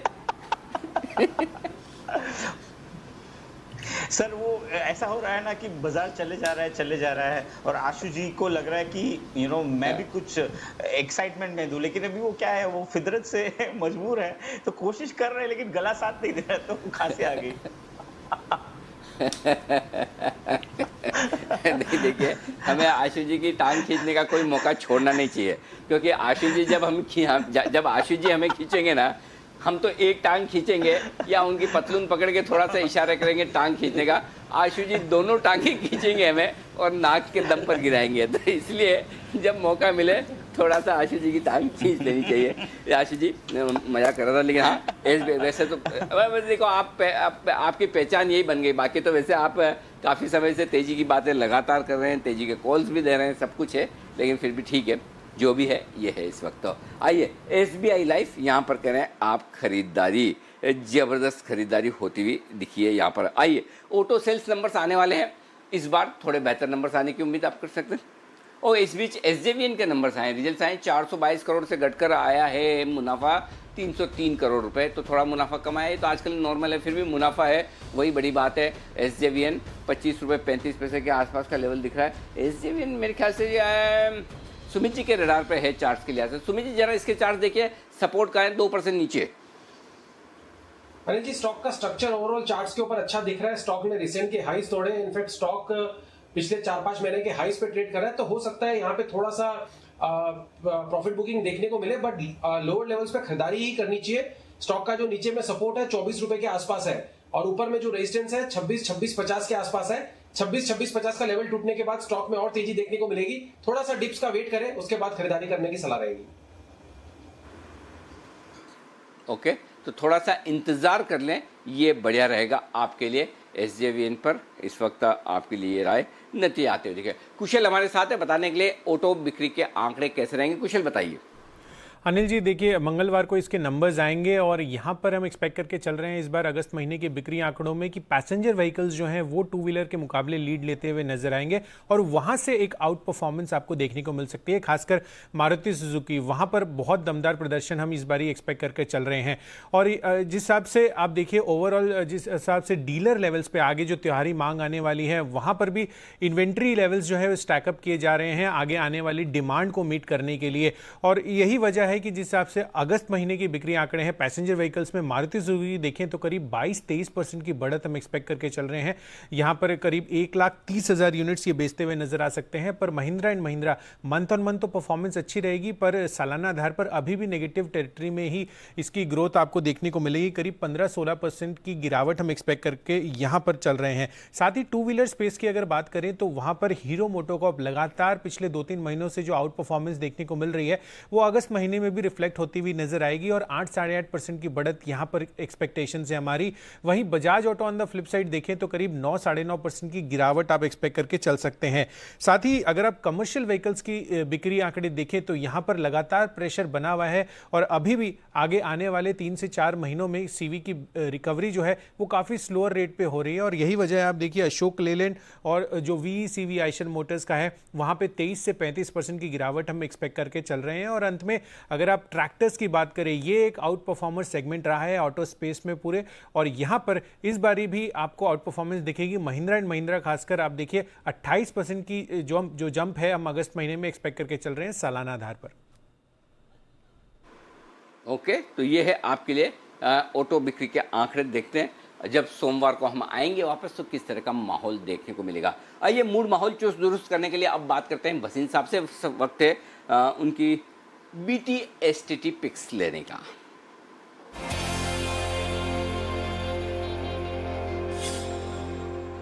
स्वागत है भसीन साहब एक बार फिर से आपका। बताएं सर क्या करना चाहते हैं और एक बार अपडेट भी। सर अपडेट ये है, आपको BHEL दिया था वो बहुत बढ़िया चल गया, वो अभी भी बने रही है। जो आपको कहें आज मोमेंटम मिड कैप में है और मैंने काफी टाइम से कह रहा था इंडेक्स में मत जाइए, mid caps will be the real out performer. अब आप कहें तो 2 BTSTT हैं आज कल के लिए, तो मैं शुरू करूं सर। बताएं सर प्लीज। तो पहला सर मेरा फेवरेट शेयर है जो अंडर परफॉर्म कर रहा है ITC, बट आप cigarette smoking, hotel, everything is in ITC और भाव नहीं चलता। 94-95 का भाव है, 90 का स्टॉप लॉस रखिए, 210 का टारगेट, और ये 210 मुझे लगता है अगले हफ्ते ही आएगा। तो ITC will be the top pick. उसके अलावा McDowell sir another underperformer, लेकिन अब आप देख रहे हैं रीओपनिंग से everywhere alcohol consumption is at full swing. 587-88 का भाव है, 581 का स्टॉप लॉस रखिए, 625 का टारगेट। ये दोनों BTSTT है। ओके, तो 2 स्टॉक हैं जहां पर खरीदारी करने की राय है। ITC ये सदाबहार फेवरेट भसीन साहब का, यहाँ पर खरीदारी कीजिए 194, 195, 194, 95 पर 190 का लगाइएगा स्टॉप लॉस 210 के टारगेट के लिए। और मैकडॉवेल नंबर 1 587, 588 ये खरीदारी कीजिए, 581 ये है स्टॉप लॉस, 581 का 625 का रहेगा आपके लिए टारगेट। ये दूसरा स्टॉक है जो भसीन साहब को पसंद है इस वक्त। तो ये दोनों स्टॉक्स हैं जहां पर आपको करनी है खरीदारी। शॉर्ट कुछ भी नहीं, nothing, no short, only long, सिर्फ और सिर्फ खरीदारी। ये भसीन साहब की तरफ से आता हुआ दिख रहा है। ओके, इस बीच आप देखिए बाजार बिल्कुल पकड़ के रखे हैं, मतलब कहीं छोड़ने का नाम नहीं। और बैंक निफ्टी अब 800 पॉइंट से ज़्यादा तेज हो चुका है, तो बहुत ही बढ़िया 24,400 के ऊपर निकलता हुआ बैंक निफ्टी, 24,500 के ऊपर बैंक निफ्टी में और बढ़िया और अच्छी तेजी और अच्छी मजबूती आपको नज़र आती हुई दिखेगी। ये आपके लिए बैंक निफ्टी पर भी एक्शन होता हुआ साफ नज़र आएगा। आइए एक और स्टॉक है जिस पर फोकस किया जाए, वो है टाटा मोटर्स। अच्छी मजबूती के साथ ट्रेड करता हुआ दिख रहा है। किरण जी जरा टाटा मोटर्स के चार्ट्स देखिए और बताइए क्या इरादा है आपका, कुछ तेजी करना चाहेंगे, आज थोड़ा कमजोर स्टॉक का एंट्री करना हो तो? अनिल जी 120 से 140-45 तक गया, उसके बाद थोड़ा सा टाइम करेक्शन करना चाहिए, पर स्ट्रेंथ इसमें बिल्कुल है। जिनके पास लॉन्ग पोजीशन है उनके लिए होल्ड की ही सलाह होगी। 135 का मेरा स्टॉप लॉस रहेगा। मुझे लगता है 140 145 ये एक ट्रेडिंग रेंज में अगले 1-2 दिन स्पेंड करेगा और उसके बाद वापस एक बार उसकी अप ट्रेंड रिज्यूम करेगा। तो मेरा मानना है कि होल्ड करके ही चलना चाहिए। होल्ड करके चलिए। टाटा मोटर्स यहाँ पर मूवमेंट आ रहा है। आज थोड़ी कंसोलिडेशन हो रही है, एक रिकवरी आई थी थोड़ी देर पहले, उसके बाद फिर से गिर रहा है, बट वैसे चार्ट स्ट्रक्चर काफ़ी मजबूत लग रहा है। पर बैंक के साथ ही भरपूर एक्शन है। ज़बरदस्त कॉल्स आज आपको अक्रॉस बैंकिंग स्पेस आती हुई दिखी। एक बार कैनरा बैंक पर नज़र डालते हैं क्योंकि यहाँ पर एक वर्टिकल स्पाइक है, 8% का उछाल है। भसीन साहब आज सुबह इसके बारे में बात भी करके गए थे और इस पर सुमित जी आपकी भी कॉल थी। जहां तक कैनरा बैंक का सवाल है, 8% का स्पाइक आ रहा है, क्या करना चाहिए इस पर? दीपांशु, बैंकिंग स्टॉक्स में ऐसा ही होना था और अभी तो जिस तरह के ये पैटर्न बना रहे हैं उसको देखते हुए लगता है कि अगला वीक भी इन्हीं का होगा। आज कैनरा बैंक में बहुत शार्प अपसाइड मूव देखने को मिला और वॉल्यूम्स भी बहुत बढ़िया देखने को मिले हैं। रिसेंट के जो भी हाइस थे वो टूटे हैं और अभी सीधा ये ऊपर में जो रेजिस्टेंस फेस करेगा 118 120 के आसपास करेगा। 118 120 का होगा इसका पहला टारगेट। ये लेवल्स अगर टूट गए तो ये रैली कंटिन्यू होगी और ऐसा का ऐसा मूव हमको नेक्स्ट वीक में देखने को मिलेगा। ट्रेलिंग स्टॉप लॉस का यूज करें और आराम से पोजीशंस को होल्ड करें। नीचे में 109 110 के आसपास का भी सपोर्ट बनेगा, वो ट्रेलिंग स्टॉप लॉस लगा के पोजीशंस को होल्ड करें। ओके, नजर रखिए। जहां तक सवाल है कैनरा बैंक का। विश्वेश जी, कोटक बैंक में भी अब थोड़ी खरीदारी आती हुई दिख रही है, बाकी बैंक्स की तरह परफॉर्म कर रहा है, अब थोड़ी बाइंग आई है, क्या कोटक बैंक में कोई ट्रेड बनेगा? बिल्कुल दीपांशु, मेरे हिसाब से बहुत अच्छा हाईलाइट है। देखिए, बैंक निफ्टी को अगर यहाँ से ऊपर जाना है और कंटिन्यू करना है, कोटक बैंक और श्रीराम ट्रांसपोर्ट फाइनेंस का जो पैटर्न है वो डिट्टो सेम है। देखिए, मार्च के बाद फर्स्ट टाइम 20 मार्च के बाद first time Kotak weekly closing 1400 के ऊपर की दे रहा है और जो अगला टारगेट है वो सीधा 1500 का है। तो मेरे हिसाब से कोटक बैंक के अंदर आप खरीदारी करके चल सकते हो। इनफैक्ट मैं ऐसा कहूंगा कि अगर आपको थोड़ा सा कंजर्वेटिव रहना है तो आप यहाँ पे रेशियो स्प्रेड बना के चलिए। कोटक का कॉल स्प्रेड में बताता हूँ आपको, करीबन 1460 के आसपास 2.3 लाख शेयर है। तो मुझे लग रहा है कि यहाँ पे आप 1460 का कॉल ऑप्शन खरीद के जा सकते हो। जिस हिसाब से कोटक बैंक में मूवमेंट है, मुझे ऐसा लग रहा है 1460 का कॉल ऑप्शन बहुत ही बढ़िया होगा ट्रेड, बिकॉज कोटक बैंक जिस मैग्नीट्यूड का ब्रेकआउट है, एटलीस्ट 50 to 60 रुपीस की आपको तेजी देखने मिलेगी। तो मुझे लगता है 1460 का कॉल ऑप्शन समवेयर अराउंड 56 चल रहा है, उसको खरीद के उसके सामने अगर आप 1500 का कॉल ऑप्शन बेचते हो तो 37 रुपीस का पड़ता है। तो नेट 15-20 रुपए में आपका स्प्रेड बन जाता है और मुझे लगता है कि ये 1500 तक आप आराम से इसको होल्ड कर सकते हैं। तो 1:1 कॉल स्प्रेड बनाइए, कोटक बैंक में मंडे तक होल्ड करिए। मुझे लगता है Kotak bank is ready to move further from the current levels. Okay, तो कोटक बैंक में मंडे तक के लिए करें तेजी। ये है राय विश्वेश जी की और अब राय ले लेते हैं वागले साहब की। वंडर वागले साहब का आपके सामने।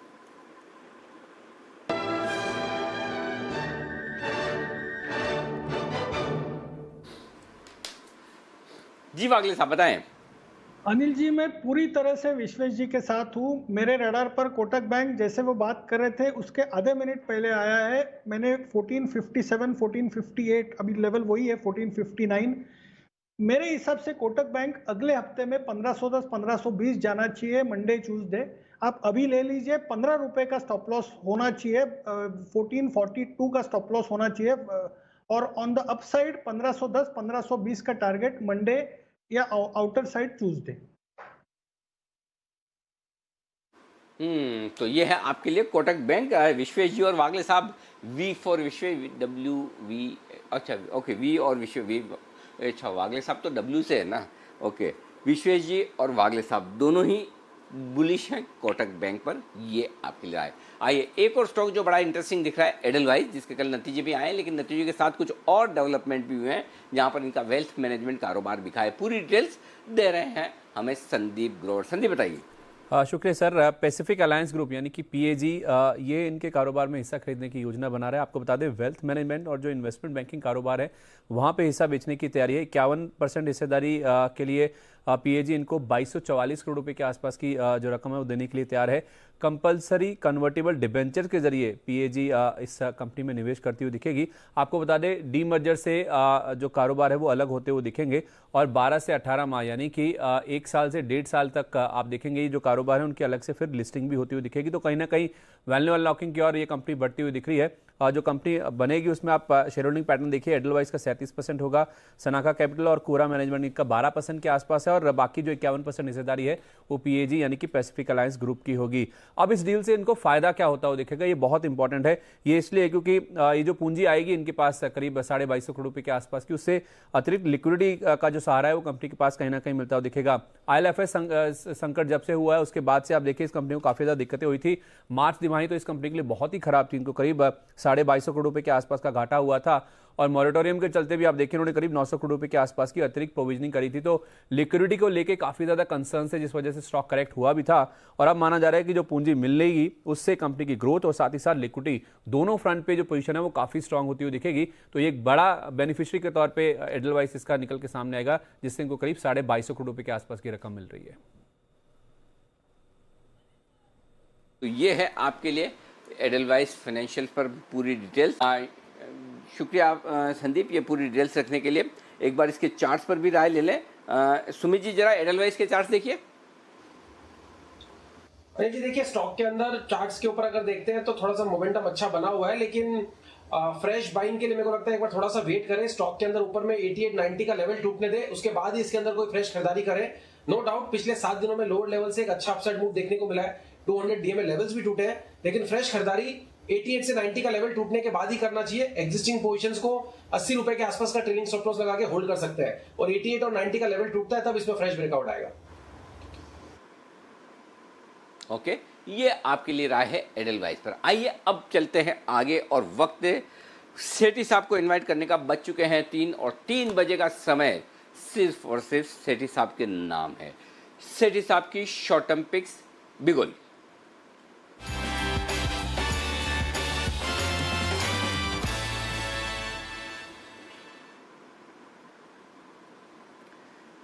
सेठी साहब स्वागत है आपका। आपकी शॉर्ट टर्म पिक कमाल करती दिख रही है, जैसा कि नाम है वैसा ही काम है। शॉर्ट टर्म पिक्स एकदम शॉर्ट टर्म में बहुत ही जबरदस्त प्रदर्शन करती है। अब आइए आज लेते हैं आपकी एक शॉर्ट टर्म पिक। तो सेठी साहब एक तो शॉर्ट टर्म पिक दे रहे हैं। अच्छा आज तो सेठी साहब लाइव मस्ती की पाठशाला के लिए एकदम तैयार होकर भी आए हैं बिल्कुल। तो एक तो सेठी साहब दे रहे हैं पिक अपनी और एक दे रहे हैं कुछ बड़ी कमाल की बात बताने वाले हैं। तो पहले सेठी साहब आज की आपकी पिक बताइए। बताएं सर कौन सा शेयर आपका? Good afternoon. एक तो जो शॉर्ट टर्म के लिए मेरे पास आज 2 पिक लेके आया हूँ, तो 2 स्टॉक दूंगा, एक बोनस दे रहा हूँ। जो पहला स्टॉक है अनिल जी, अच्छा अरे वाह या अनिल जी जो पहला स्टॉक है वो एक PSU स्टॉक है। कंपनी का नाम है ITDC।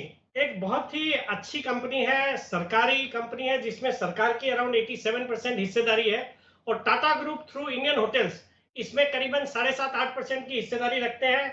कंपनी के पास दिल्ली सिटी में आइकॉनिक होटल्स है जैसे अशोका होटल, सम्राट होटल, जनपथ होटल, फिर ये कई एयरपोर्ट्स पे इनके ड्यूटी फ्री शॉप्स वगैरह भी है। और सरकार का बिल्कुल एक फोकस है, एक मन है कि जितनी लॉस मेकिंग यूनिट्स है ITDC के अंतर्गत उनको डाइवेस्ट करके पैसे जुटाए। और एक जीरो डेट कंपनी है और बहुत ही अच्छा बिजनेस है। और सबसे अच्छी बात है ये अपने हाईज पे 415-20 के लेवल पे ट्रेड होता था, आजकल ये 260 के लेवल 255 के लेवल पे है। मुझे लगता है बहुत ही शॉर्ट टर्म में इसमें 280 तक के टारगेट आ सकते हैं, तो इसमें खरीदारी करने की सलाह रहेगी। ओके ITDC ये है वो होटल कंपनी जहाँ के इनके 2 बड़े 3 होटल्स हैं और अच्छी प्रॉपर्टीज दिल्ली में, सरकारी कंपनी भी है और होटल्स क्योंकि अब खुल चुके हैं वापस से बिजनेस आता हुआ दिख रहा है। और इनका तो काफ़ी लंबे समय से होटल बेचने का ये वो सारे वो प्लान भी अपनी जगह चल ही रहे हैं। तो 280 के शॉर्ट टर्म टारगेट के लिए आप ITDC में करें खरीदारी, ये राय है सेठी साहब की तरफ से। ITDC स्टॉक मजबूती के साथ ट्रेड करता हुआ इस वक्त 263 के आसपास 7-8% ऊपर है। जरा एक बार ITDC के चार्ट्स सुमित जी देखिए जरा और बताइए चार्ट्स में कितना दम है। अनिल जी चार्ट्स अच्छे दिख रहे हैं, वॉल्यूम्स भी देखने को मिल रहा है। 260 के ऊपर आज का क्लोजिंग रिक्वायर्ड है। अगर आज 260 के ऊपर क्लोजिंग आ जाता है तो फिर आईटीडीसी के अंदर एक अच्छा अपमूव देखने को मिलेगा। फिर वो जो सेठी साहब के जो टारगेट है वो अचीव होंगे और उसके ऊपर के मूव नेक्स्ट वीक में देखने को मिल सकते हैं। स्टॉक का नीचे में 240 के आसपास का सपोर्ट है, तो 240 का स्टॉप लॉस होना चाहिए और 280 से 300 तक के टारगेट नेक्स्ट वीक में देखने को मिल सकते हैं। 260 के ऊपर क्लोजिंग रिक्वायर्ड है। तो दिल्ली की बड़ी फेमस होटल अशोका, जहां दिल्ली में रहने वाले हमारे कुणाल जी, राकेश जी, आशु मदान साहब, इन लोगों ने कभी मुझे वहां लंच डिनर नहीं करवाया, लेकिन वो होटल बेहद फेमस है, वहां की 5 स्टार होटल।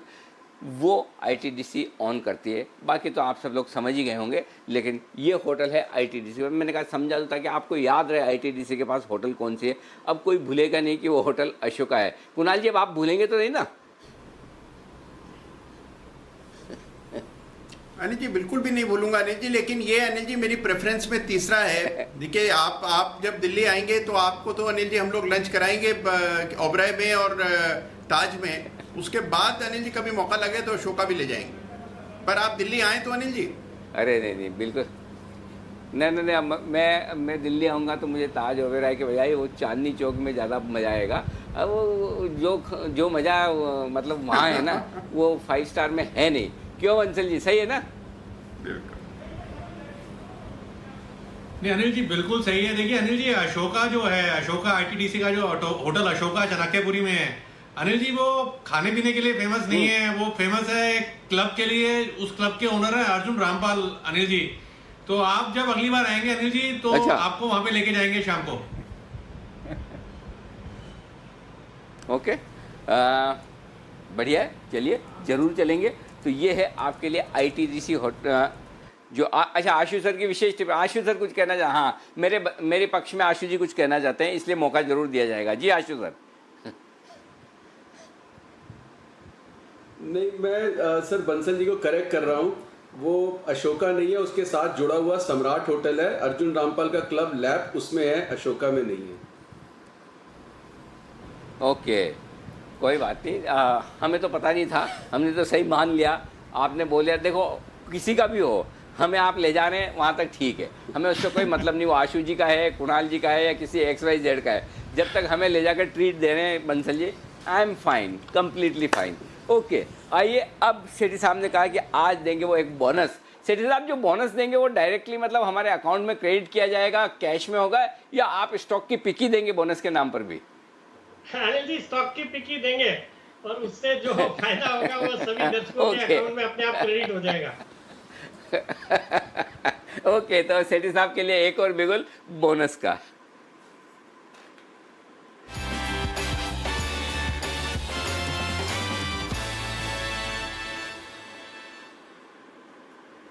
जी सेठी साहब बताएं सर, दूसरा स्टॉक कौन सा है जो आपको लगता है करेगा कमाल? बिल्कुल अनिल जी, जो दूसरा स्टॉक है वो स्टॉक भी एक स्टॉक का अभी प्राइस चल रहा है 80-81 रुपए के आसपास। मेरा बहुत ही शॉर्ट टर्म में 90 रुपए का टारगेट है, स्टॉप लॉस डालना है 75 रुपीज का। स्टॉक का नाम है त्रिवेणी टर्बाइन। अगर आपको याद हो, इसी की ग्रुप कंपनी त्रिवेणी इंजीनियरिंग को कुछ दिन पहले मैंने रिकमेंड करा था, अराउंड 65-66 के लेवल पे 80 के टारगेट्स थे जो कि मीटअप हुए। त्रिवेणी टर्बाइन एक बहुत ही शानदार कंपनी है। इनका जीई जो जनरल इलेक्ट्रिक यूएस की कंपनी है उसके साथ टाइप है स्टीम टर्बाइन बनाने का। एक जबरदस्त ऑर्डर बुक है। हाल ही में जो जून तिमाही के नतीजे आए वो इस माहौल में भी बहुत ही शानदार नतीजे थे, और जो मैनेजमेंट की कमेंट्री आई वो काफी अच्छी थी, जिसमें उन्होंने बताया कि सेकेंड हाफ से बहुत ही अच्छी इनका बिजनेस रहेगा। Fundamentals rock solid, operating profit margin 18.3%, return on equity around 23% का है। एक जीरो डेट कंपनी है। प्रोमोटर्स की हिस्सेदारी 67% है और एफआईआईज और डीआईआईज मिलकर करीबन 28-29% इसमें हिस्सेदारी रखते हैं। तो ऑल इन ऑल एक बहुत ही अच्छा स्टॉक है, बहुत ही शॉर्ट टर्म में 90 रुपए के टारगेट, और बाकी मुझे लगता है 3 से 6 महीने में 110-115 के लेवल्स बिल्कुल आ सकते हैं इसमें। पोजिशनली भी देखें तो अच्छे टारगेट्स आ सकते हैं। शॉर्ट टर्म में 90 रुपए के टारगेट्स के लिए नजर रखिए। त्रिवेणी टर्बाइन, इस स्टॉक में आप ऑलरेडी एक अच्छी तेजी देख रहे हैं। पर एक और स्टॉक जहां पर आप मजबूत एक्शन देख रहे हैं पिछले कुछ दिनों से और अब खबरों और नतीजों के दम पर बढ़िया मूव आई है, NMDC। क्या है इसकी खबरें, क्या है कुछ और ट्रिगर्स, चलिए जानते हैं आशीष के साथ। बताइए आशीष, NMDC में इस तेजी की वजह क्या है? बिल्कुल दीपांशु, NMDC के नतीजे आते हैं, नतीजे अगर आप देखें तो अनुमान से कमज़ोर देखने को मिले थे, लेकिन एक मेजर अनाउंसमेंट हुआ है, बहुत मच अवेटेड अनाउंसमेंट देखने को मिला, जिसके चलते आप देखिए स्टॉक में मूवमेंट है। दरअसल बोर्ड की तरफ से अगर आप देखें तो इन प्रिंसिपल अप्रूवल मिल गया है। इनका जो छत्तीसगढ़ स्टील प्लांट है इसके डीमर्जर के लिए। अब देखिए इससे फ़ायदा एनएमडीसी को ये होगा कि डीमर्जर से जो है ना एनएमडीसी की वैल्यू अनलॉकिंग होगी।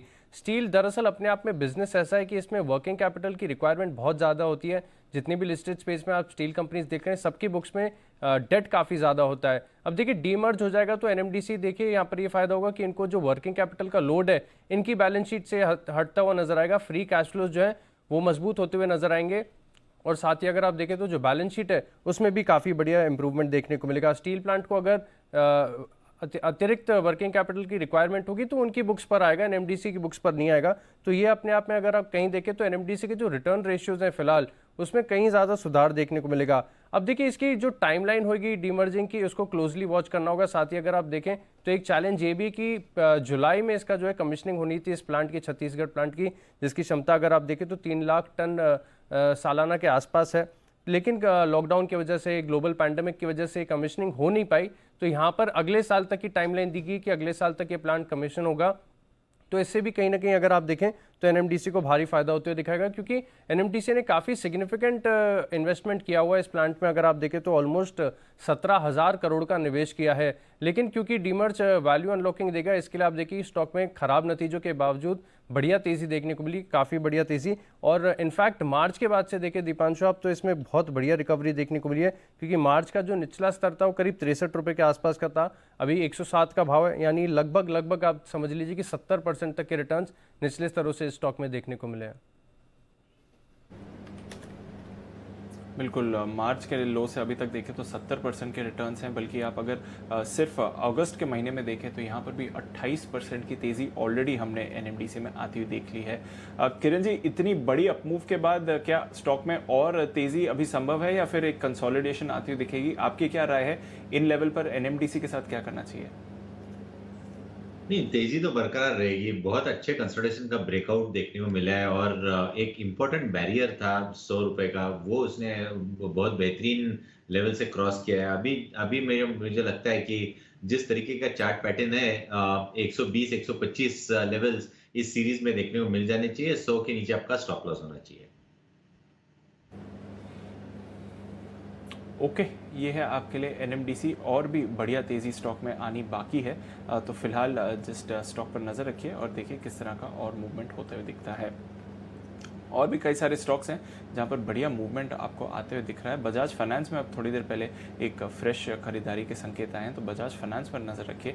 इंडसइंड बैंक में और खरीदारी आ रही है, अब 9% ऊपर है, एक और स्पाइक आया है इंडसइंड बैंक में। तो लगातार हम हमारे एक्सपर्ट्स के साथ डिस्कस कर रहे हैं, फ्रेश बाइंग आपको इंडसइंड में भी दिख रही है। और बैंक निफ्टी अब 900 पॉइंट्स ऊपर है, 24,500 के ऊपर आपको बैंक निफ्टी भी दिख रहा है। तो तकरीबन 100 पॉइंट्स की रैली पिछले 5-7 मिनट में बैंक निफ्टी पर आपको आती हुई दिखी है। एसबीआई पर भी एक बड़ा स्पाइक आते हुए दिखा है। आशु जी, एसबीआई आपकी भी इस पर पॉजिटिव व्यू रहा है सर, 225 पर आ गया है, लगातार अच्छी मूव दिखा रहा है। अब 225 पर थोड़ा एग्जॉशन है या जिस तरह से मूवमेंट है और तेजी है एसबीआई में?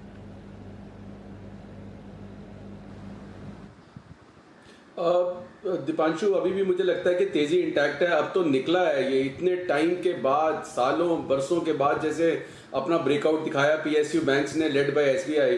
तो दीपांशु अभी भी आप ये देखिए 200 के ऊपर ये 10-12 बार का ब्रेकआउट फेल हुआ, उसके बाद पार्टिसिपेशन वैसे कम हो जाती है। और उसके बाद जिसने पार्टिसिपेट किया होगा Deepanshu, all said and done, just market का लेवल और जो मोमेंटम बना हुआ है, इस मोमेंटम में बहुत लोग जल्दी प्रॉफिट बुक करते हैं। तो दोबारा लेने की रिन्यूड पुश देना पड़ता है, तब जाके लोग लेते हैं। तो मुझे लगता है कि एसबीआई का मोमेंटम बरकरार रहेगा और अभी ये 240-50 का भाव भी देखने को मिल सकता है इसमें। बट दीपांशु डिप पे लेंगे तो अच्छा रहेगा, क्योंकि आप ये देखिए टेम्परेरी डिप्स आते हैं, वो जो कटवाने के लिए आते हैं ना वीकर हैंड्स को, वो हमें मार्केट में भी दिखते हैं, स्टॉक्स में भी दिखते हैं। बिल्कुल, तो डिप का इंतजार करिए और फिर देखिए 240-250 के लेवल्स यहाँ पर आ सकते हैं। 950 अंकों की तेजी है अब निफ्टी बैंक पर, 24,500 के ऊपर ट्रेड करता हुआ दिख रहा है। और इंडसइंड बैंक 10% का वायदा कारोबार का सर्किट यहाँ पर भी लगते हुए दिख रहा है। तो इंडसइंड बैंक में अब शानदार मूव आपने आती हुई देखी है। वैसे तो सारे बैंक्स पार्टिसिपेट कर रहे हैं, उसमें तो कोई प्रॉब्लम नहीं है, बट इंडसइंड बैंक सबसे आगे दौड़ लगा रहा है। तो अनिल जी, 24,500 के पार निफ्टी बैंक, आपके तो सारे टारगेट्स आगे उसके ऊपर भी चले गए सर। बिल्कुल, और अब यहाँ से भी और अच्छे नए टारगेट्स बनते हुए दिखेंगे, क्योंकि शॉर्ट्स जो हैं 24,000 वाली और अब 24,500 वाली वो भी और ऐड होती हुई दिखेगी। तो यहाँ से आपको एक्शन भरपूर बनता हुआ नजर आएगा। इस एक्शन को और आगे बढ़ाएंगे। आइए 3:10 हो चुके हैं और ये वक्त है आपके लिए कैश का ऑप्शन का।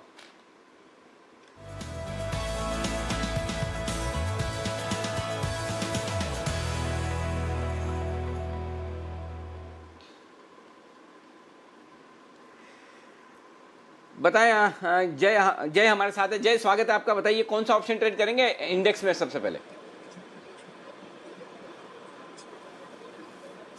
Very very good afternoon to Anil ji. Anil ji, morning में 11,650 का दिया था, उसके जो टारगेट्स आ गए। अभी हम 11,700 का कॉल ऑप्शन बाय करेंगे। मुझे अभी भी लग रहा है कि यहाँ से तेजी इंडेक्स में हमें देखने मिलेगी। शॉर्ट कवरिंग का जो आपका व्यू है अनिल जी, मेरा भी वही है, ये कंटिन्यू रहेगा। बैंक निफ्टी में जो एक्सप्लोसिव मूव चालू हुआ है, इतना जल्दी खत्म हो जाए ऐसा लग नहीं रहा है।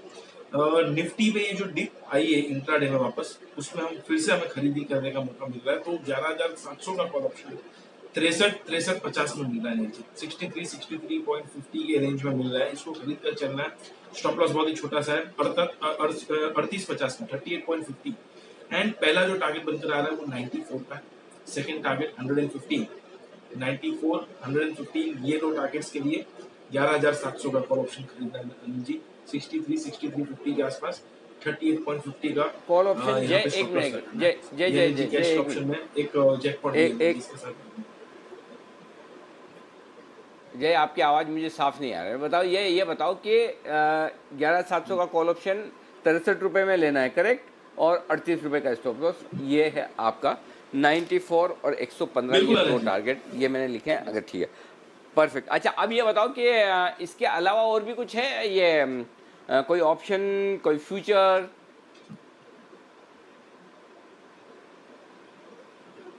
जी अनिल जी, एक जैकपॉट ऑप्शन है मेरे पास, बैंकिंग स्टॉक है।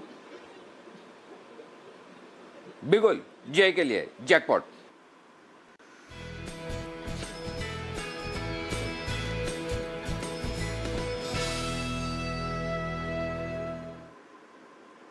बताइए जय। अनिल जी, पीएनबी का 37 का at the money strike rate है, 2.70, 2.90, ये रेंज में हमें कॉल ऑप्शन मिल रहा है 37 का। ये खरीद कर चलना है Anil ji, because PSU banking में सारे स्टॉक्स में अच्छा मूव आया, राइट। एंड एसबीआई भी लार्ज कैप में भी इतना अच्छा खासा मूव आया, बट पीएनबी में अभी भी वो मूव अभी नहीं आया है। मैं कहूंगा कि अभी भी वो आना बाकी है। वो पोटेंशियल है अभी ये स्टॉक को, जो हमें एसबीआई में देखने मिला, कैनरा बैंक में देखने मिला है, बैंक ऑफ बड़ौदा में देखने मिला। तो आई थिंक पीएनबी में भी वो मूव आएगा। सो ₹2.70, ₹2.90 वाला अनिल जी कॉल ऑप्शन जो है ऊपर में, मुझे ऐसा लग रहा है कि इसके जो पहले टारगेट्स बनकर आ रहे हैं वो बनेंगे लगभग ₹5 के, एंड सेकंड टारगेट बनेंगे ₹6.5 के। इसको लेकर चलना है। इसमें अनिल जी हम स्टॉप लॉस नीचे पे लगाएंगे करीब ₹1.70 का। सो अगर आप देखें तो risk reward point of view बहुत ही अच्छा है। मैं कहूंगा लगभग ₹1 का स्टॉप लॉस है। टारगेट लगभग ऊपर में एक डबल का है, ₹5 अगर होता है तो। और दूसरा टारगेट जो हमारा हासिल हो जाता है 7-7.5 का। आई थिंक पीएनबी 200 डे अगर टेस्ट करता है तो 42.5 तक के लेवल्स एनर्जी ये टेस्ट करे, तो ऐसे ही इसकी इंट्रिंसिक वैल्यू ₹5.5-6 की हो जाएगी। सो ये कॉल ऑप्शन लेकर चलना है 37 का। ओके, तो ये है आपके लिए पीएनबी में खरीदारी करने का। 37 रुपए वाला कॉल ऑप्शन, ₹2.90 ₹3 में लीजिए।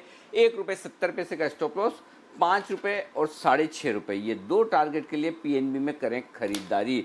कोई सरकारी बैंक ऐसा बचा नहीं जहां पर हमारे एक्सपर्ट्स की तरफ से कॉल ना आई हो। कुणाल जी राकेश जी ने बैंक ऑफ बड़ौदा दिया, जय ने सुबह बैंक ऑफ बड़ौदा दिया, bank of India Sumit ji ने दिया। सुमित जी ने तो कोई बैंक छोड़ा नहीं, केवीबी, सारे के सारे बैंक्स आ गए, प्राइवेट पब्लिक सारे बैंक्स आपको खरीदारी करने की राय मिल चुकी है। यहाँ पर 24,500 के ऊपर निकलता हुआ बैंक निफ्टी बेहद मजबूती के साथ क्लोजिंग देने की तैयारी करता हुआ दिख रहा है। तो यहाँ से भी और मजबूती बेहतर होती दिख रही है। आइए, वक्त है बैंक से बेनिफिट का।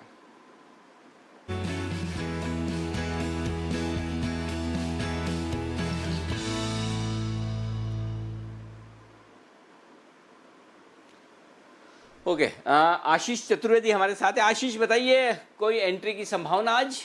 पहले सीरीज की शुरुआत है तो कोई स्टॉक ऑलरेडी बैन में तो है नहीं, लेकिन वोडाफोन आइडिया पहले ही दिन अगर आप देखें तो यहाँ पर जो मार्केट वाइड पोजीशन लिमिट है वो बढ़कर करीब 104% के आसपास हो गई है। 95% के ऊपर आती हैं तो फिर स्टॉक बैन में आता है, तो यानी निश्चित है कि वोडाफोन आइडिया बैन में आते हुए दिखेगा। अच्छा, पहले दिन ही बैन में आ जाएगा ये? बिल्कुल अनिल जी, गजब कर रहे हैं भाई, ये तो मतलब इसका क्या होगा अगर पहले दिन बैन में आ जाएगा? आज स्टॉक भागा भी काफी जोर से। और कोई आसपास है जो बैन में आने की या अभी बाकी कोई दूसरे स्टॉक ऐसे हैं ही नहीं? बैंक ऑफ जो बड़ौदा आसपास अनिल भी जी हो? अगर यहाँ पर खाली यही देखें है? तो करीब 96% के आसपास है मार्केट वाइड पोजीशन लिमिट, तो दूसरे नंबर पर बैंक ऑफ बड़ौदा रहेगा। अच्छा, बैंक ऑफ बड़ौदा 96% के आसपास है, तो आ भी सकता है, ना भी आए, जो भी है वो हो सकता है, लेकिन फिलहाल इसकी तो संभावना पूरी है आइडिया की ये आ सकता है बैन में। शुक्रिया आशीष। और अगला बिगुल है विश्वेश जी के लिए, आ रहा है विश्वेश का विशेष।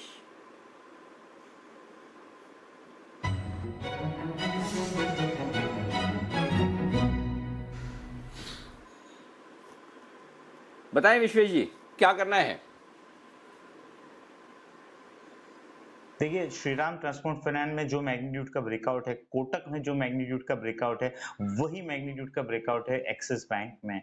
देखिए, एक्सिस बैंक भी मार्च के बाद में पहली बार वीकली क्लोजिंग 500 के ऊपर दे रहा है, और जिस प्राइस वॉल्यूम की इंटेंसिटी से ब्रेकआउट है, ये मुझे लग रहा है कि स्टॉक डेफिनेटली आउट परफॉर्म करेगा प्राइवेट सेक्टर बैंक में। और कहीं ना कहीं ये इतना नहीं चला है जितने अदर बैंक चले, इनफैक्ट एसबीआई भी एक बार चल गया पर एक्सिस नहीं चला है। तो 520 के कॉल में 13.5 लाख शेयर के आसपास है। मुझे लगता है कि एक बार हम 520 530 के लेवल देखेंगे, तो 510 के आसपास एक्सिस बैंक खरीदना है। छोटा सा स्टॉप लॉस रखना है मेरे हिसाब से यहाँ पे, करंट लेवल पे अगर आप बाय करते हो तो 497 का स्टॉप लॉस रखना है। 525 530 के टारगेट रखने चाहिए, क्योंकि ये जो आउट है, मुझे लग रहा है अनिल जी, बैंक निफ्टी अगर 1000-1500 और पॉइंट चलना है तो ये सब स्टॉक को सपोर्ट करना पड़ेगा। तो मुझे लगता है एक्सिस, कोटक बैंक, ये दो बैंक में लार्ज ब्रेकआउट है। एसबीआई ऑलरेडी ब्रेकआउट हो चुका है, तो it's a matter of the time that bank Nifty और 400-500 पॉइंट यहाँ से चला जाएगा। ओके, बैंक्स पे नजर रखिए, बैंक निफ्टी पर नजर रखिए, और शानदार मूव आ रहा है अक्रॉस बैंकिंग सेक्टर। नई कॉल है आपके लिए एक्सिस बैंक पर आइए, आखिरी 10 मिनट बाकी, आइए आखिरी 10 मिनट बाकी हैं ट्रेड के लिए। जल्दी से बिगुल बजाते हैं और जान लेते हैं अनिल जी की फाइनल स्ट्रैटेजी क्या है।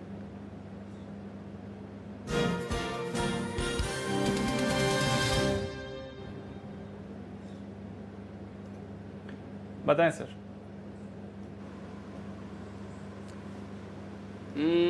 एक बार जरा दीप, एक बार डाउ फ्यूचर्स 155 अंक ऊपर है। ओके, तो मजबूत है। मेरे को लगा तो अमेरिकी बाजारों से संकेत अच्छे, कहीं कोई दिक्कत वाली बात नहीं। जी दीप, क्या?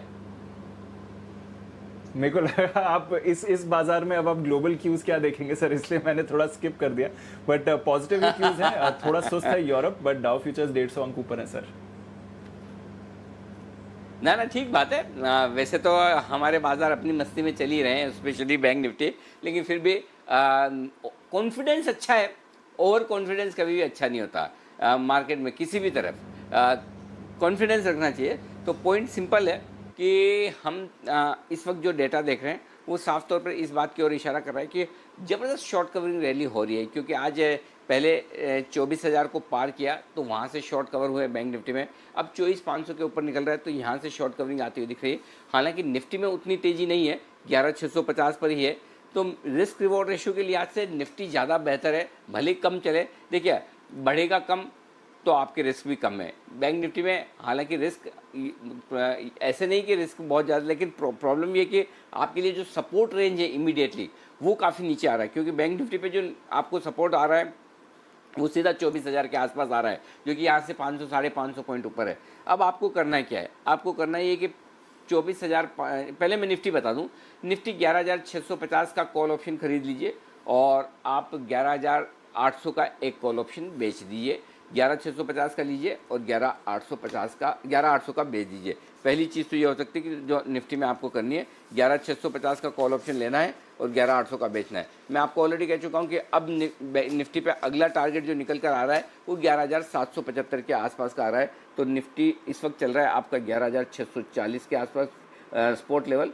11,800 का एक कॉल ऑप्शन खरीद, 11,700 का एक खरीदिए और 11,800 का एक बेच दीजिए। ये ज़्यादा बढ़िया है। 11,700 का खरीदिए, 11,800 का बेच दीजिए। ये तो होगी बात निफ्टी की। अब आइए बैंक निफ्टी, 24,500 का in the money call option, in the money हो गया, एट द मनी हो गया, जो भी आप कहते हैं, ये कॉल ऑप्शन ले लीजिए और 25,000 का कॉल ऑप्शन बेच दीजिए। तो ये आपके लिए निफ्टी और बैंक निफ्टी में आपके लिए स्ट्रेटेजी हो जाएगी। 24,550 पर चल रहा है, 24,500 का call option in the money वाला वो ले लीजिए और ये बेच दीजिए। तो दीप ये निफ्टी और बैंक निफ्टी पर तेज़ी की तरफ स्ट्रेटजी आप बनाकर चले, लेकिन एक चीज़ क्लियर है, स्प्रेड जरूर बनाएं, जो हमने सीखा है आशु जी से कि अपनी कॉस्ट को कम करने के लिहाज से, ताकि आपको थोड़ा कुशन आ जाए, वो ज़रूर कर लीजिएगा। तो ये 24,500 का खरीदिए, 25,000 का बेचिए, 11,700 का खरीदिए कॉल ऑप्शन, 11,800 का बेचिए। जी दीप। बिल्कुल, और 4% की तेज़ी है आपके लिए बैंक निफ्टी में, और अनिल जी ने आपको लगातार बैंक निफ्टी पर सही खरीदारी के लेवल्स दिए हैं, और जिन जिन लेवल्स पर खरीदारी की राय दी है वहाँ से हमने देखा है कि टारगेट्स आए और आज तो टारगेट के भी बियॉन्ड गया है। एक बार देख लेते हैं आपको बैंक निफ्टी पर क्या स्ट्रैटेजी दी गई है। बैंक निफ्टी में ही खरीदारी करने की राय है। फ्यूचर्स खरीद रहे हैं तो 23,575 जो अभी चल रहा है यहाँ पर खरीदिए, और 23,600 के पार निकलने के बाद मेरे पास में कोई टारगेट ही नहीं है। अब यहाँ से टारगेट मेरा जो सीधा निकल कर 23,900 से लेके 23,950, उसके बाद 24,000, 24,050। बैंक निफ्टी खरीदिए 23,400 के स्टॉप लॉस के साथ, 23,700, 800, 23,950 और 24,050, ये 4 टारगेट के लिए।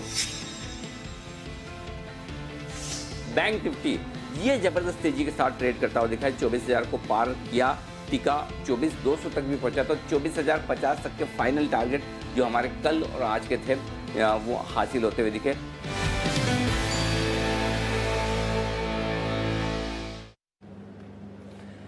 सही टाइम पर परफेक्ट पिक्स आपको दी गई। जहां तक बैंक निफ्टी का सवाल है, देखिए सारे टारगेट्स आए और आज तो कमाल ही कर दिया है सारी कॉल्स ने। 24,500 के पार आपको बैंक निफ्टी आते हुए दिखा है। अभी भी थोड़ा कैचअप दिख रहा है जिस तरह से बैंक्स पर भरपूर कॉल्स आ रही हैं हमारे एक्सपर्ट्स की तरफ से। तो नजर रखते हैं जहां तक बैंक्स में एक्शन का सवाल है इस समय। एक छोटा सा कैश स्टॉक बैंक्स का मेरे ख्याल से आज सुबह फास्ट मनी में ये रेकमेंड भी किया गया था आशीष की तरफ से। Sumit ji, city union bank में इसके चार्ट देख रहा था थोड़ी देर पहले, यहाँ पर भी एक बड़ा उछाल आया है। कैश स्टॉक्स में अगर बैंक्स की बात करें तो इसकी चार्ट कैसी दिख रही है आपको? दीपांशु, ब्रेकआउट है स्टॉक के अंदर, बहुत बढ़िया वॉल्यूम्स देखने को मिल रहे हैं। लास्ट 5 दिन में तो जो वॉल्यूम देखने को मिले वैसे वॉल्यूम पिछले 1 महीने में देखने को नहीं मिले हैं, और रिसेंट के हाइस के ऊपर ही सस्टेन कर रहा है और क्लोजिंग भी आज दिखा रहा है, ऐसा लग रहा है 150 के आसपास अच्छी क्लोजिंग कही जाएगी स्टॉक के अंदर। यहाँ से ऊपर में 160 रुपए, 170 रुपया, ये लेवल्स इमीडिएटली नेक्स्ट वीक के अंदर देखने को मिल सकता है। तो लॉन्ग पोजीशंस होल्ड करके चलने का सलाह रहेगा।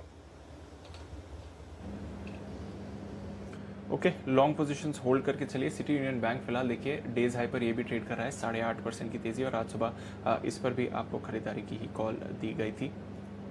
नजर रखिए उस स्टॉक पर। एचडीएफसी बैंक का भी कंट्रीब्यूशन आज थोड़ा सुस्त रहा है अगर आप बाकी बैंक्स के देखें, बट ऑफ कोर्स बैंक्स ही हैं जहां पर आपने आज बढ़िया एक्शन आते हुए देखा है। तो यही एक स्पेस है जिसकी वजह से आज इतनी बड़ी रैली आई है, बट सेक्टोरल पार्टिसिपेशन आज ठीक ठाक रहा है। आईटी में हमने देखा है थोड़ी मुनाफा वसूली हुई है।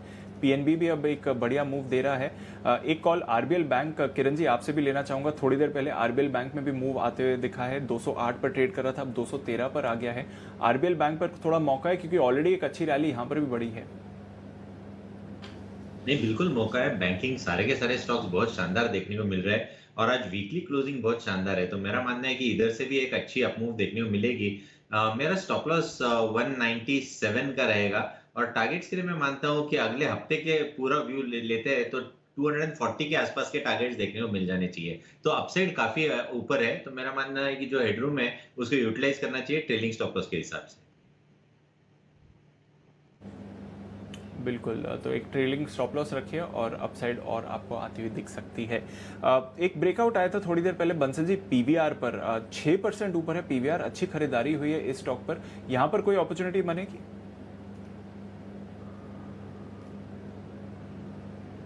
टेक्निकल स्ट्रक्चर है दीपांशु, जिन्होंने लिया हुआ है होल्ड करें। हमसे तो मिस हुआ है ये स्टॉक, टेक्निकली एक नई टेरिटरी में स्टॉक ने एक ब्रेकआउट किया था, हमसे मिस हो गया, बट जिन्होंने ले रखा है होल्ड करें। और जिस तरीके का ब्रेकआउट है फर्दर अप मूव पॉसिबल है। 1510 के लेवल्स ये स्टॉक दिखाने का दमखम रखता है।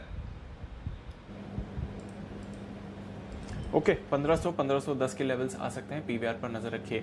बट शानदार एक्शन आज आपने बाजार में होते दिखा है और एक बढ़िया मूव निफ्टी पर भी आई है। 26 फरवरी के बाद हाईएस्ट लेवल्स पर आप निफ्टी को देख रहे हैं, लगातार 5 दिन की तेजी और बैंक निफ्टी की तो शानदार आउट परफॉर्मेंस रही है, इस पूरे हफ्ते रही है, पूरी अगस्त सीरीज में रही थी और आज सितंबर सीरीज की शुरुआत में भी आप देखिए तो 1000 पॉइंट्स की रैली आपको इस समय निफ्टी बैंक पर दिख रही है। 26,600 के ऊपर वहां पर एक्शन बनते हुए दिखा है। देख लेते हैं आज कौन से स्टॉक्स सबसे ज्यादा एक्टिव रहे हैं। बैंक्स की बात करें, इंडसइंड बैंक 13% की तेजी यहां पर है, एक्सिस बैंक उसके पीछे 8% की तेजी के साथ, आईसीआईसीआई, एसबीआई, कोटक बैंक यहां पर भी शानदार बढ़त आती हुई दिखी है। एचडीएफसी और एचडीएफसी बैंक का उतना बड़ा पार्टिसिपेशन नहीं रहा है, पर ऑफ कोर्स बैंक्स पर ही आपने भरपूर एक्शन देखा है। कोटक बैंक 4% की तेजी के साथ क्लोज हो रहा है। इसके अलावा यूपीएल, सिद्धार्थ जी की पिक, वागले साहब की पिक, शानदार मूव यहाँ पर। सन फार्मा, सचिन जी इसके बारे में बात करके गए थे, उसके बाद और भी कॉल्स आई थी, वहाँ पर भी बढ़िया मूव आई है। भारती एयरटेल, इसने भी आज अच्छा परफॉर्म किया है। ग्रासिम लगातार 3-4 दिन से अच्छा कर रहा है और अदानी पोर्ट्स यहाँ पर भी खरीदारी हुई है। मार्केट की ब्रेथ फिर भी 1:1 है अगर आप निफ्टी की बात करें, पर क्योंकि हैवीवेट बैंक्स का पार्टिसिपेशन रहा है और थोड़ी मेटल्स और ऑटोज में मुनाफा वसूली हुई है, इसलिए आपने अच्छी तेजी बनती हुई देखी है और ऑफकोर्स वो जो शानदार मूव आया है बैंक निफ्टी पर आज। बाकी स्टॉक्स अगर आप देखें, एनएमडीसी नतीजों के बाद 11% की तेजी यहाँ पर। फेडरल बैंक यहाँ पर 8.5% का उछाल आपने आते हुए देखा है। श्रीराम ट्रांसपोर्ट फाइनेंस 7% ऊपर। आईडीएफसी फर्स्ट अच्छी खरीदारी। पीवीआर, बीएचईएल जिस पर हम अभी थोड़ी देर पहले एक्सक्लूसिव खबर भी लाए थे, यहाँ पर अच्छी मूव आई है। चोला इन्वेस्टमेंट एक और अच्छी पिक। इन्फो एज यहाँ पर 3400 के ऊपर के लेवल्स आपको दिखे हैं। एलआईसी हाउसिंग फाइनेंस, कंटेनर कॉर्पोरेशन, माइंडट्री, कोफॉज जो एनआईटी टेक था, यूनाइटेड स्पिरिट्स और महिंद्रा एंड महिंद्रा फाइनेंस, ये भी कुछ और अच्छे स्टॉक्स हैं। तो अनिल जी, शानदार मूव, 24,600 का सर्च हुआ है निफ्टी बैंक ने सर। 26 फरवरी के बाद हाईएस्ट क्लोजिंग निफ्टी बात हुई है सितंबर सीरीज के लिए सर।